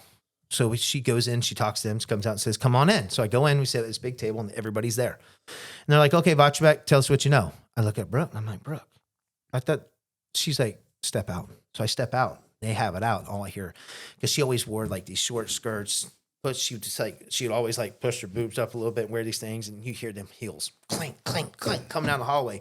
And when you hear them things clinking, she's mad. So I'm like, this is not good. And she looks at me, she's now points at the elevator like, we're out of here. And she was so mad. She's holding that binder. And she's like, they think I'm a clown. She says, I schooled them though. The whole time we're in there, she's like, really? Oh my God, really? And I'm thinking like, dude, what is wrong with you, Brooke? Like, she's so like playing this game. She goes, they think I'm some stupid, dumb little blonde that's 29 years old. I got something for them. And she played this little game of like this dumb blonde. Mm-hmm. And it's so funny because during trial, they looked at her like, we were so unprepared for you. And we all laughed about Jason's attorney is so stupid, never fought a Fed case. And here you are, you schooled us. So I get a phone call one day that I need to get the jail phone calls because Zach has been talking crazy on the phone. So Brooke's like, I'll get them. Don't worry about it. So we get the jail phone calls. And I didn't have to listen to all of them. I had to figure out what his dad's number was. Because 9 times out of 10, if anything happens in your case, who are you calling? What, your parents? Your family members. Okay. The closest people to you, right? So anytime you had a new update, you would call somebody close to you. Yes. Your wife, your girlfriend at the time, or a family member. Is that correct? So he would contact his dad and tell him everything. And then he would tell me like, Dad, I'm coming home. Fuck this. I don't even care. And every other word's an F word, everything else. So he's like, man, I don't even care. I'll tell them whatever they want to hear. I don't care. I'm going to lie, say what they want to say. I don't care. I'm coming home. I ain't doing this time. If they tell me to tell you this, I'm doing it. Yeah. And then the next phone call's talking about, oh, I'm so sick of this judge. I'm so tired. Like, I just want to kick this door down and whoop his ass and do this and do that. Da-da-da-da-da. I'm like, who does he think he is and all this stuff? I'm the golden child. He's calling. So they nicknamed him the golden child, the prosecution and them did. Like, he's telling on everything and anything. And then he gets on the jail phone call and talking about how he's going to lie. Yeah, but he's also discrediting himself. That's what he's doing. So Brooke's like, oh, this is so good. Like, oh, man. So now the feds are pissed. And I don't think they understand what's on there, like, because it came out later. So Brooke comes in. She was in Costa Rica on vacation, comes in Sunday night and was like, hey, I need to meet with you because I told her, I was like, this shit is real. Like, you got to see what's on it. So as we're meeting, her phone's blowing up. She's putting the thing, and it's her secretary. Next you know, she comes running into the little Mexican restaurant right down the road from her office and is like, hey, the DEA just kicked your door in. Her door in? Yeah. Whoa. So she's like, I got to go. So she leaves. The DEA kicked her door in. Anonymous tip. A letter was supposedly put in a local captain's mailbox that her house was supposedly a grow house. So the DEA kicks it in. And the agent that raided the house, I'm 99% sure is the one that I'm going on his podcast. And they had said that he even told Brooke, he's like, I didn't even know it was your house. Like, come on, dude. Y'all didn't know. So pretty much it was to scare her. They were showing up at her office all the time, threatening her, and she wouldn't tell me. She's like, you just got to trust me, Jason. You just got to trust me. You can't, like, I can't tell you what they're saying because I know you can't shut your mouth. You're going to go get mad and say something. Somebody's going to get back. I got to deal with them. Just trust me that I'm not selling you out. So I trusted her. She wouldn't tell me what was going on, what was said at the house, but let's just say that they wanted her off my case. They were threatening her to the point, too, where she filed a motion to withdraw herself. And then she wanted me to drive her all the way to Jacksonville, 3 hours from my house to get off my case. So the whole way, like, we didn't talk, and I just wanted to just strangle her over it. I was just like, how in the world am I driving her to get off my case? So the whole way up there, the judge, they have to say why. And I don't think she really thought that through.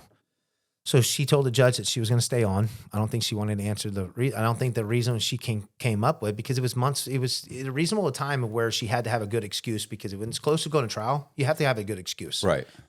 So she agreed to stay on, and she just told me that the stress was just too much. And I'm assuming because my girl was at work on my case too. So she would be up at the office all the time doing whatever Brooke wanted her to do, filing, organizing, printing, whatever. Because I'm telling you, it was over 1 million copies. Like, we had a stack of discs this high. Like, my discovery was just unbelievable. And my ex would say that the Fed showed up there all the time and would go in there, and she would try to put her ear up against the door and listen and stuff. And they would talk, and she could never make out what they were saying and stuff. And they would come like once or every other week and harass her about me, always harassing her and keeping her crying and upset and everything else. So we go to trial. And we play the recordings of Zach. He gets up and tells this elaborate story. And so when it's our turn, we play the first recording. And when it starts talking about, I'm going to say whatever, he's just sitting there. And then we play the second recording where it's talking about he's going to whoop the judge. And the judge is right there. So time he's talking about whooping the judge and kicking the door, he just puts his head down. And by then, the judge is like this, looking at him, like looking down, like, are you serious? Like, it's the first time the judge is hearing this. By the third recording, he picks his head up, starts laughing at the jury. Starts like smirking, laughing. And the prosecution turns around, looks, and says, is there anything else you want to tell me about that I don't know about, Brooke? And every time there was a smoke break, the prosecutor would smoke, Brooke would go with him. And he told Brooke, because she did tell me this, was like, we just would laugh about how dumb you were and how you played us. Now we look back at how much you played us and how dumb we were. He goes, we never prepared for you. We prepared for all the other attorneys, not you. And here you are, you're kicking our ass at every corner of this trial. So the moral of the story, the reason why I beat the first case, it was 6 or 7 people cooperated against me, a month-long trial, and they all pointed the finger at me and said a story. But the jury was not happy with when they went and interviewed them afterwards. And the main thing it was about was they told them is if you didn't like what they did, you should have changed the laws. Don't make us do your dirty work for you, because the government allowed us to do what we did. Right. They passed laws, did everything they could do. Now they wanted to do it. So how they targeted us, reason why it was the George Brothers, Vinny, and us, is that how they started was they wanted the top 20 prescribing doctors. So they found out who the top 20 prescribing doctors were, and they were like, okay, well, it's three different people. Right. The George Brothers, Vinny, and us. So that's how they came after us. And then once they took us down, guess what somebody else was going to do? They're going to be the top, and then they were going to be the people. And so I had to fight my second case, and I was going up to Georgia. So you were found not guilty. Yes, I was found not guilty. Are you released on bond, or I'm released on bond? Okay, so when I went in front of the judge that time, because I skipped a spot, when I went in front of the judge that time, the judge, when Janet was in there making fun of me, I walked right out in shackles.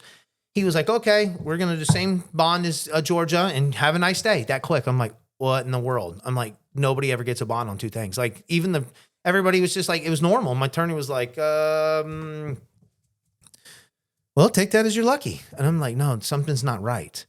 Come to find out from the jail phone calls that I got too, is Zach had told his dad, he's like, Dad, I don't know what they want with Jason, but the prosecutor told me he's going to build this case against him, and he's working on another one, and he's going to give him a life sentence. So what happened was somebody said that I would go back to my old ways, or I'd go back to drug smuggling. So they let me out on both because they wanted to give me a life. So they let me out. To bury yourself. To bury myself. And my probation officer even said they never seen it. I had full reins to move within Florida and Georgia without telling her nothing.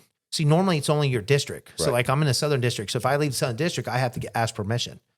See, when I was out on this, I didn't have to ask permission. She says, I've never seen nobody ever have this much freedom. She says, be careful. And I'm telling you right now, they're building a case against you. I'm just going to tell you that. And my attorneys, everybody agreed. So I literally laid on the couch and I didn't go anywhere, hardly do anything. For that whole 3 years I was out fighting my cases, I didn't hardly do it. I just stayed around the house and just behaved myself because I knew, the feds, they'll do it. Like you said, they'll get anything. You can say like, hey, every day I'm going to the grocery store to buy lettuce. And they're going to say lettuce means, green. Yeah. And it really, it was lettuce, like for real. Right. And so I tell people all the time, conspiracy cases are about who has the best movie script. Conspiracy means when two more people come together to talk about committing an unlawful act. So ghost dope, you don't have to have drugs. They don't have to have anything. All they got to do is say, hey, look, this guy he shows $100,000 on the books. He lives a $500,000 lifestyle, and paint this elaborate story of saying, well, how does he come up with the other $400,000? And any jury is going to be like, yeah, he's up to no good. The story's really good. They have no evidence to fight it. How do you prove your innocence when there's no proof? Right. And so my prosecutor in Florida told my attorney, I skipped the part also too, which while the jury was out, took them 3 days to deliberate. Second day, we were eating lunch. They let us go to eat lunch because you have to hang around the whole time. So we go eat lunch. We're sitting at this table, a little sandwich shop. We're sitting there. It's me, my mom, and Brooke. And the prosecutor, DA, and the FBI are come walking down the sidewalk because they're on lunch break too. Yeah. They stop and like, hey, how you doing? I'm like, hey, blah, blah, blah. And they're like, you mind if we sit down? And I said, I don't. I look at Brooke and my mom. They're like, we don't care either. And they're like, hey, Jason, don't take no. I'm like, listen, guys, I don't have no hard feelings against you. I really don't. I said, I don't have a problem. I said, from day one, you told me what you're going to do. You didn't lie to me. I said, attorneys are the ones that lie. I don't like that. I said, but I don't have a problem. They're like, well, Jason, Jay Taylor told me straight up. He's like, Jason, I'm going to be honest with you. He goes, I'm a seasoned prosecutor. I've been doing this stuff for a long time. I've never had nobody ever beat me on a drug conspiracy. And I think you're going to be the first. And he goes on and tells me all kinds of stuff. And I look over at Janet and I said, Janet, who's bitch now? And she like looked at me and started like laughing. And she says, we have respect for you. Like, we really thought we put all that pressure on you because we thought you were going to be the one that turned. You were going to be the most credible witness, clean cut family. You had everything and screaming to cooperate. And you proved us wrong. And we have really big respect. You're crazy and you're dumb, but we have respect for you. You'd be the perfect witness too. You know what I'm saying? Your other buddies, drug addict, that's lunatic, why. talking shit. They wanted to target me, and that's why they kept doing what they were doing. They figured that they would give me bond and do all this stuff to get me. Eventually, I'd come around. They wanted to treat me good. And so that's why they put pressure on Jamie and doing all these things, to like show we can get to your family. And I never folded. And they asked me why. And I told them, I said, well, my best plea deal was 15 years and it was with cooperation. And they wanted me, eventually it was going to have to debrief on Jamie and other people in my family. And I told them it was a sword I was waiting to die on and that I wasn't going to do it. You wouldn't let me take a plea deal without cooperation. So I told you I was willing to do life. And I told you all that. I will do life before I cooperate against family members or anybody that meant something to me. And they said, we respect that. And so I had to fight my George case. Took another year to go to trial. And while I was waiting, I was taking money to them in payments, right? I was heading up to Atlanta. Taking money to my attorneys to pay them. Okay. I'm having to pay them. So I'm taking large amounts of cash. So like in the first case, Brooke wouldn't let me pay unless I won. So when I won, I gave her the money. Right. And so I take the money, I'm making a money run and I'm driving my F-250 and it's like 4 lanes and I do everything on cruise control, speed limit, cruise control. I'm in the very fast lane. So we're on the south side of Atlanta. It's just 10 lanes. It's 5 and 5.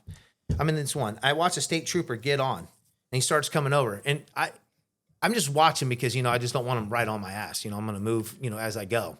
He starts dancing over. So I start coming over. You got to remember, I'm probably a quarter mile or better in front of him. And I can see him way back there. So I'm slowly working my way over. Well, I watched him start working his way over and getting closer to me. Time I get all the way over, he's all the way on me. Pulls me over. And he's like, hey, license and registration. And he's like, I pulled you over or something? I'm like, no, I don't. And he doesn't even go back to his car to like run my stuff. And he's like, so what you doing up here? I said, I'm taking care of business. What kind of business? I said, the kind of business is none of your business. And I'm trying to say it in the most nice, friendliest way. Like, hey man, I'm just taking care of business. Like, really, it's no disrespect. I said, it's none of your business. I'm taking care of business. well, I'm just trying to, figure out. And I'm like, well, I know what you're trying to do. I'm like, he's, what's that? I said, you're trying to get intel for something. I'm like, why are you asking these personal questions? Write my ticket or whatever I did and let me go on my way. And he starts drilling me even more. I said, listen here, dude. I said, I can't tell you. I'm going to meet my attorneys. What for? I said, listen, now you're infringing on my rights. You can't ask me what I'm going to meet my attorneys and talk to him about. So I called Brooke on the speaker. I'm like, Brooke, I said, this guy here, I'm going to meet Brian in Colette. I said, and this cop pulled me over for no reason. And he's wanting to know why I'm going to meet the attorneys. She's like, let me talk to him. I said, you're on speakerphone. And so she starts going in with this deputy. So we're having it out. And I said, Brooke, he even asked me if I have drugs and weapons or alcohol in the vehicle. And I told him no, and he still wants to search the vehicle. I'm like, I haven't done nothing wrong. She's like, blah, blah, blah. And she starts going in, and he's like, all right, I was just trying to be friendly, just trying to figure out. And he's, being shady and this and that, da, da, da, da, da. And Brooke was like, it's being your best interest. You just go on with your business because now you're causing issues. So he's like, have a good day or whatever. And I had $75,000 in the back seat covered up. Right. And that's what they wanted to get to. They knew what I was going up there for. So right. I'm not no dummy. So I knew that there was a tracking device on that vehicle. So I found the tracking device. So I go to the sheriff's department. They hand it to the sheriff's department. Like, hey, I want to return this. And the girl's like, calls on, this guy comes up and he's like, this is not one of ours. So I was like, Brooke, I'm going to go put this thing on a semi at the truck stop and let them track this thing across. She's like, they'll charge you for that. So they give it to me. She's like, do not do that. They will give you a charge for that, destruction of government property. So I hand it to her. She mails it to them. So every time I went to go meet my attorneys, I had to get a vehicle. I would just literally pull my truck up to somebody's house, grab their vehicle and just go. I wouldn't tell nobody on the phone or nothing. I'd just go.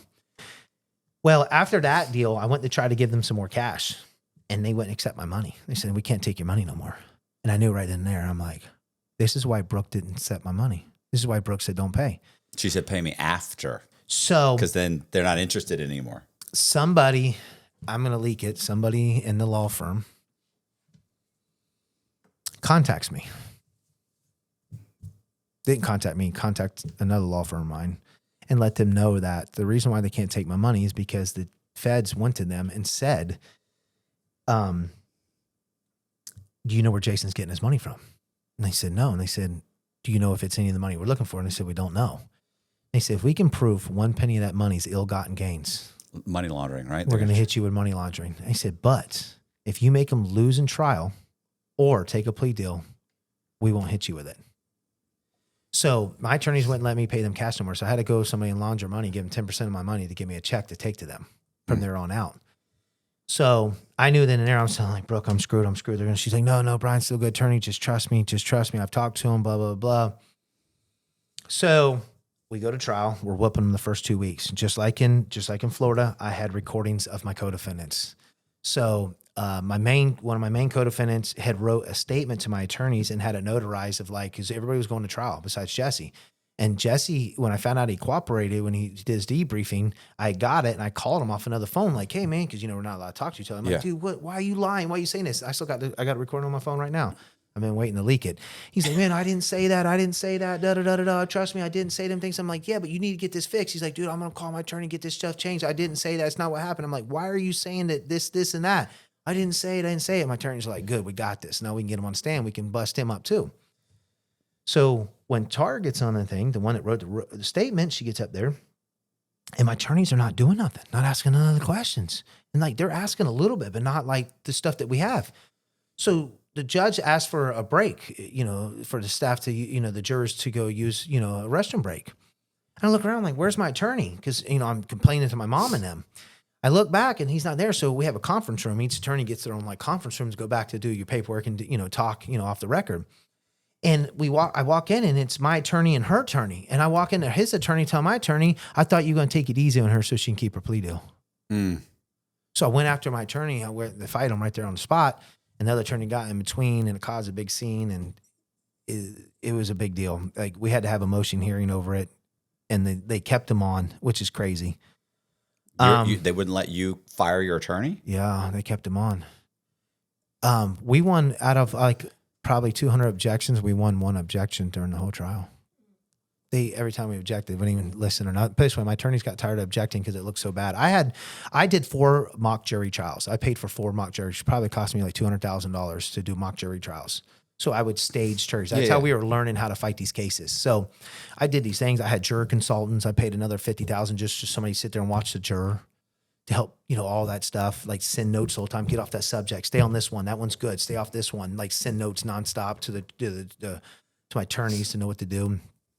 And, I didn't know what to do. I just put my head down. Jesse gets up. They didn't even play the recording. They refused to play the recording. Nothing. I just sat there. I didn't know what to do. I couldn't. They wouldn't let me find my attorney. Nothing. When it come time, when I knew that they were going to find me guilty the night before when the jury was out, it was 2 days, 3 days. I just knew something just told me, and they say they had a verdict, and I remember coming back in, and all the jurors, when I walked past them, they turned their head, put their head down, and I just knew right then and there it was over with, because in Florida, as we were walking down to when they said they had the verdict, all the elevators opened before that, and people started going to the courtroom, like so many people. And I'm looking at Brooke, and Brooke's looking at me, and she's like, I think they got a verdict. And the lady came out and was like, hey, I just want to let you know they got a verdict. Y'all need to come in the courtroom. And I mean, I literally took 3 steps, Matt, and my feet had like concrete. I couldn't move them. I got cotton mouth, my stomach. I told her, I said, I think I got to puke. And then I was like, I don't got to puke. I'm going to shit. Like, I thought I was going to shit myself. I'm like, I got to go to the bathroom. She's like, you can't. I'm like, dude, I'm going to puke. I got to a point where I couldn't move. They're like dragging me down the thing, like they're walking me. My mom and my attorney are walking me. And I remember walking into the courtroom, and like, it was like I was getting married. Like everybody turns and just like looks at me. It's like I'm walking down the aisle to get married, but it's not a wedding. Right. So I remember sitting down, and I remember the judge came in and they made me stand, and I don't really remember that part. And I remember I was the first person to read their verdict, and I didn't hear the not guilty. The only reason I remember is because the way Brooke was crying and hugging me, I could tell it was cry of joy. You know what I'm saying? Like she was just hugging me and just crying in like joy. And my heart was hurting so bad, I thought I was going to have to go to the hospital. Like, people don't realize what life feels like. Like, if I would have known this, Matt, I would have never done the things I'd done if I had been told the consequences. It's like you. Did you know? I never had any idea. You know what's funny you saying this? You know how many guys I've talked to? You ever hear these guys when they ask them, would you change anything? And the guys are like, no, man, because, it made me the person I am today. Fuck that. I'd have changed, bro. I wouldn't have done. Yeah. I had no fucking clue the irrevocable damage I was going to do to my own life and other people's lives around me. I agree 100%. So here's the thing I have an issue with is I grew up looking up to all these people, and I thought like, damn, dude, like you don't hear the backside, and these dudes don't get much time. And the reason why I don't get much time because they know how to play the game. And so they get on here and tell all these gangster stories. And then once, they don't want to tell you the part when the handcuffs came on that they cooperated on everybody to get no time. And then they go back out and they usually do it again. Most of them don't learn their lessons. Mm-hmm. So I didn't understand that part. So I got into this thinking like, oh, I'm just going to get 5 years. I tell people all the time, people are like, well, would you change anything? We do it again. And I'm like, listen, to know the outcome that I got. And if I didn't have my daughter, I tell people all the time, like, if I didn't have my daughter and my age and everything else, no, I wouldn't changed it. I would have done the same thing. I would have went a little harder. No, if I'd known that it was going to be the same thing, the outcome, I'm like, the lifestyle I got to live, the things I got to do, and I come home and still see the guy still struggling every day to do the same thing. Because you got to remember, I had a daughter. I'd change it all in the world. But if I had nobody else to hurt besides myself, Matt, and knowing that if the tables were going to come out that I was only going to get 15 years at the end, still whatever, I can't say I would do it differently. I don't know. But nobody told me I was going to look at life. Nobody told me I was going to look at 30 years or like you, 26 years. I accepted the 5. But people don't understand. Well, wait a minute. Wait. So you jumped because you said you got found not guilty. Yeah. So if you got found not guilty, what happened? Oh, I went to trial on the second one. I was Okay. found guilty. The jury came back with a guilty verdict. And I was sitting in the county jail. I got my PSI. And it came back life. I had 43 points. I had 38 for the drugs, 2 for drugs and money. So I got 2-point enhancement. And I got 3 for leadership role. What's that? 43. Yeah. Didn't have no prior history as an adult. So I was category 0 or 1, whatever it is. So I called my attorney. Colette answered, and I asked her, I said, Colette, what's this life? She says, Jason, we told you that she says, you're not going to get life. I said, yeah, but it says life. She goes, yeah, it's just going to feel like life. She says, you're not going to get life, but it's going to feel like life. And I'm like, but I don't understand. She says, we told you. So I'm like, okay. I hang up the phone. We go to sentencing. They drop my leadership role from 3 to 2, which they never do, because they knew that the courts would never give me life and it would leave it wide open. So they drop it to 42 to 360 to life because they're going to ask for 30 years. And what happens usually when you go to trial?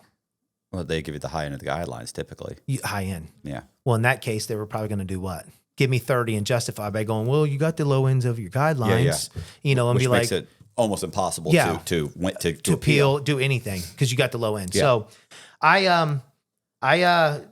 they asked for the 30 and the judge said he was not happy with the case, that it was too political and that he wasn't happy with how it turned out. And he gave me 105 years, ran it all concurrent. He gave me 15 years for all my charges, and the last one gave me 10 for the money. And it came out to, I think 105 years, 100 or 105, and I got 15 years. 105 months. No, years.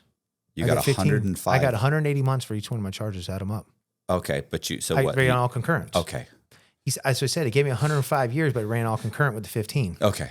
So I got 15 years, and so I was like 100. So they say 180 months. I'm like, 180 months don't sound bad. I'm like, that's 100. I said 180 days is 6 months. I'm like, that doesn't sound bad. So I'm thinking like, man, this didn't work out too bad. And I got to thinking, I'm like, oh, this is bad. You start breaking it out on your fingers. I'm like, my daughter's 5 years old. She'll be 20. I do this much. I'm like, she'll be 18. I'm like, whoa, this is really bad. Mm-hmm. I'm like, whoa, this is really bad. So, the judge asked me, do you want to appeal your case? And I'm waiting for my attorney to say yes. Because, I went to trial. I have a lot of appealable grounds. And she's like, Your Honor, we'll get back with you. I'm like, no, Honor, because Brooke told me, make sure you, no matter what, if they're dragging you out, they're screaming you want it on record. So to this day, it shows it's not on record. I ended up getting an appeal. My attorney came in the back and told me, she said, Jason, I said, why didn't you say I want to appeal? She says, you just need to lay down and do your time. You got nothing coming.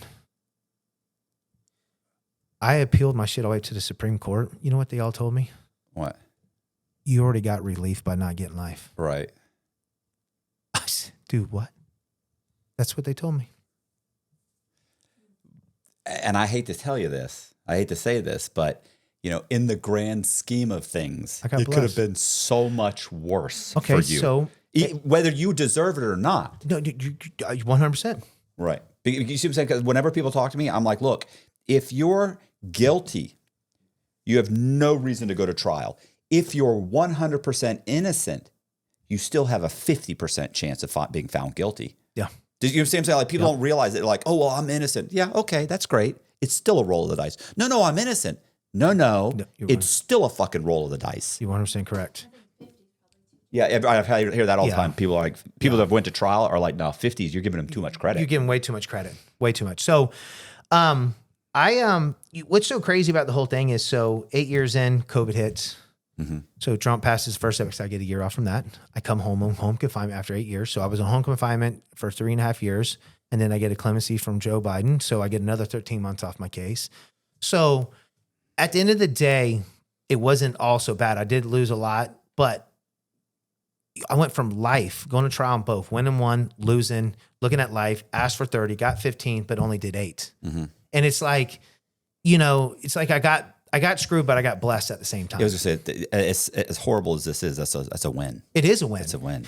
So I appealed my cases, but I wouldn't appeal them on getting my case overturned on certain things, because what happens when people win their appeals and then they go back? Oh yeah, then I've seen that many times. They'll win on the appeal, like they got 10 years. They win on their appeal. They go back to be resentenced. They get 15 or 20 years. Yes, and you're like, well, because all you're doing is getting resentenced. So I'm going to explain to you what happens. So most people take a plea deal, and when you take a plea deal, they usually get rid of some other charges, right? Mm-hmm. So when they win their appeal, they go back and like, oh yeah, you're right, but this time we're not going to get rid of them other 2 charges. Now we're going to stack them back on, and then here's the deal: is you're getting hit with all of them, so your points went up. You taking a plea deal last time was with thing. Well, my deal was, here's my deal: I got sentenced below the guidelines. Why did they do that? Keep me from appealing. Yeah, because there was problems in my case that would overturn big things. And they couldn't take another L in my case because they took the first L, and they told me they would never take another one. My prosecutor told me at that table that day, he says, Jason, they're not going to let you win. He says, you're going to win this one, but you're not going to. He goes, they're going to keep coming and coming and coming. He goes, you're going to have to go to prison. So please, he begged me. I got proof. I got witnesses to back this up. He begged me to take a plea deal. I said, Jay, 15 years is not a plea deal. He says, Jason, it's going to hurt what's going to happen. Please, he begged me, take one. You don't ever hear a prosecutor say that. His name is Jay Taylor. You can look him up. I guarantee he'll back all this up. And so I was scared to appeal my case on certain things because what would have happened? What they would have done was said, well, listen, you got blessed. You were supposed to get 30, so we're going to give you 30 now. Since I've gone out, Brooke wants me to go back on appeal, and she says there's grounds now to get your case overturned, and I'll beat that case. I want redemption. I want to win it. I know we can win it. But I was like, I'm over, Brooke. Yeah. I'm over. I'm like, do you realize I get 30 years? She says, yeah, but I can win it. I said, I'm not rolling the dice. There's no winning at this point. There's not. You already did the time. There's no winning. There's not. What are you going to get? An apology? You know, that's not a win. It's not a you win. can't get the time back. Can't it's get over. it back. Yeah. My advice to everybody, I tell people all the time, there's no such thing as getting 5 or 10 years unless you cooperate. And if you're not the first one, you're going to get the 15 to 20 years. And I tell people all the time, like you said where we were talking about,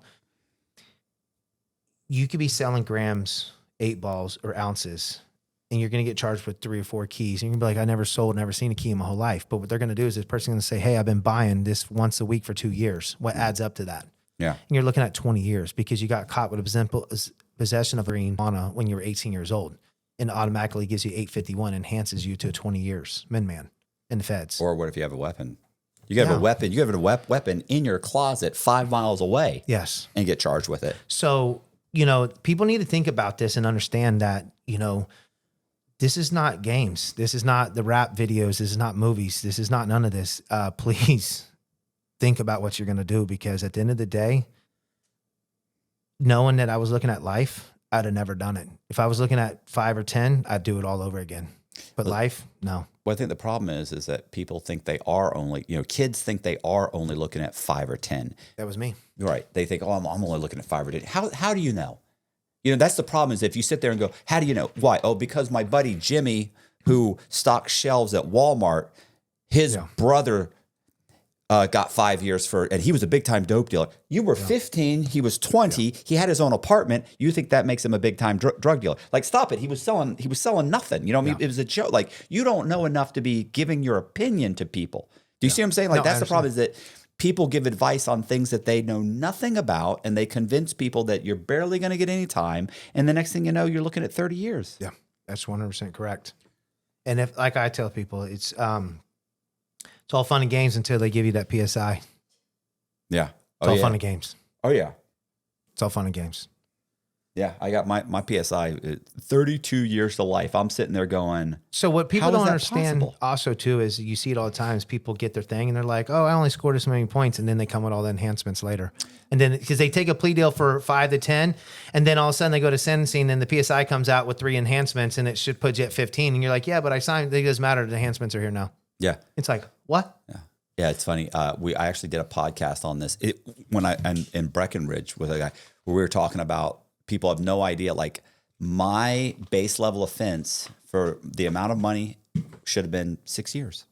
Yeah. I got over 20 years of enhancements, and they'll calculate the enhancements in a way that you're like, that doesn't even make sense. Like they literally, and I gave this example real quick, is that when they were counting up victims, they counted not Bank of America, Countrywide Bank.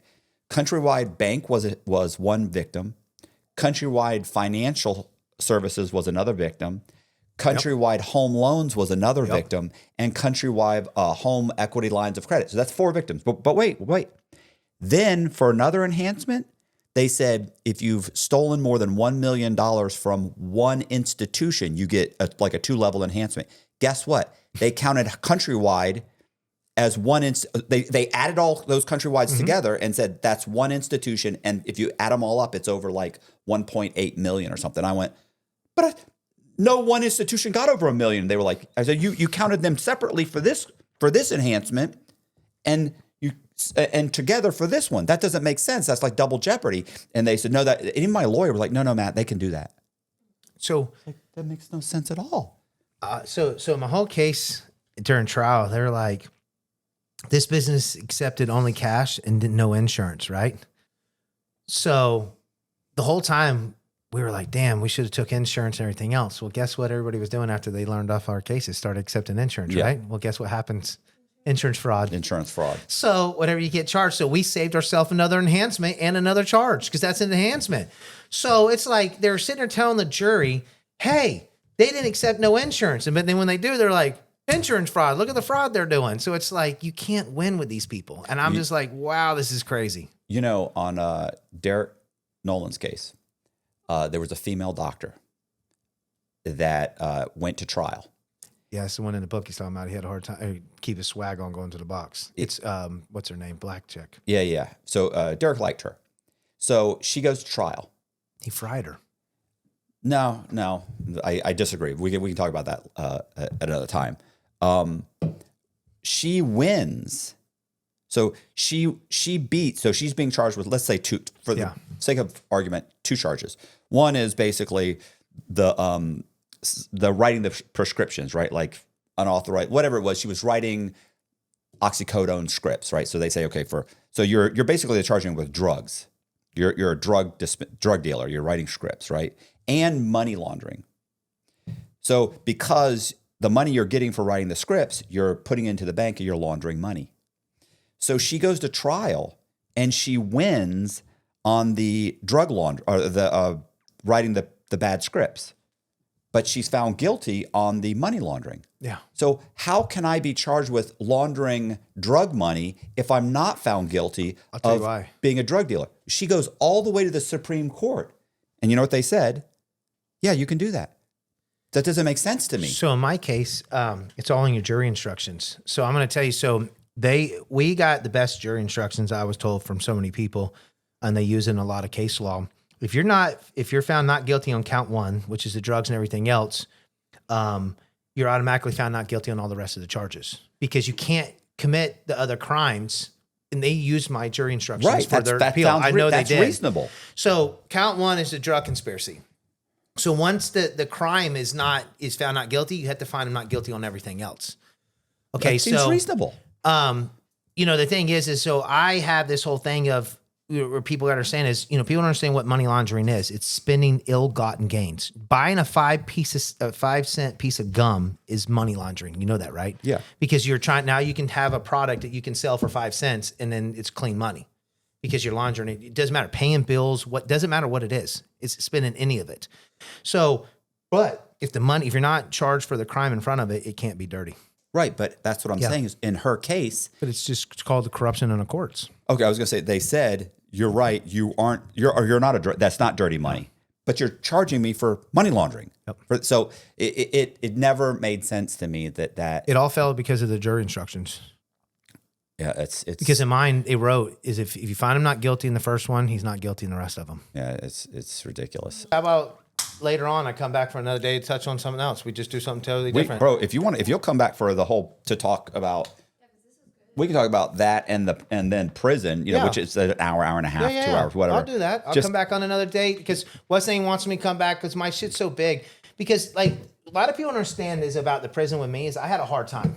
Right. I'm a clean cut white boy. I don't get in gangs. Right. I didn't get into the politics things, but I don't allow people, these gang members, because a lot of these, I don't know if you know, most of the gang members are hot.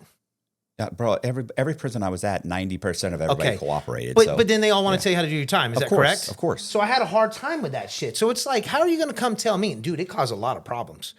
Like, how are you going to come tell me how to do how are you going to check my paper? I tell everybody, listen, the only way you're going to check my paperwork is if you've been to trial. If you ain't been to trial, nobody checks my paperwork. To me, anybody that went to trial, you're good. You went to trial. Yeah. It's over. Oh, no, they still want to tell you. But once I knew a few people, then that shit just whatever, because you know the weirdest thing about it? You know El Barbie, right?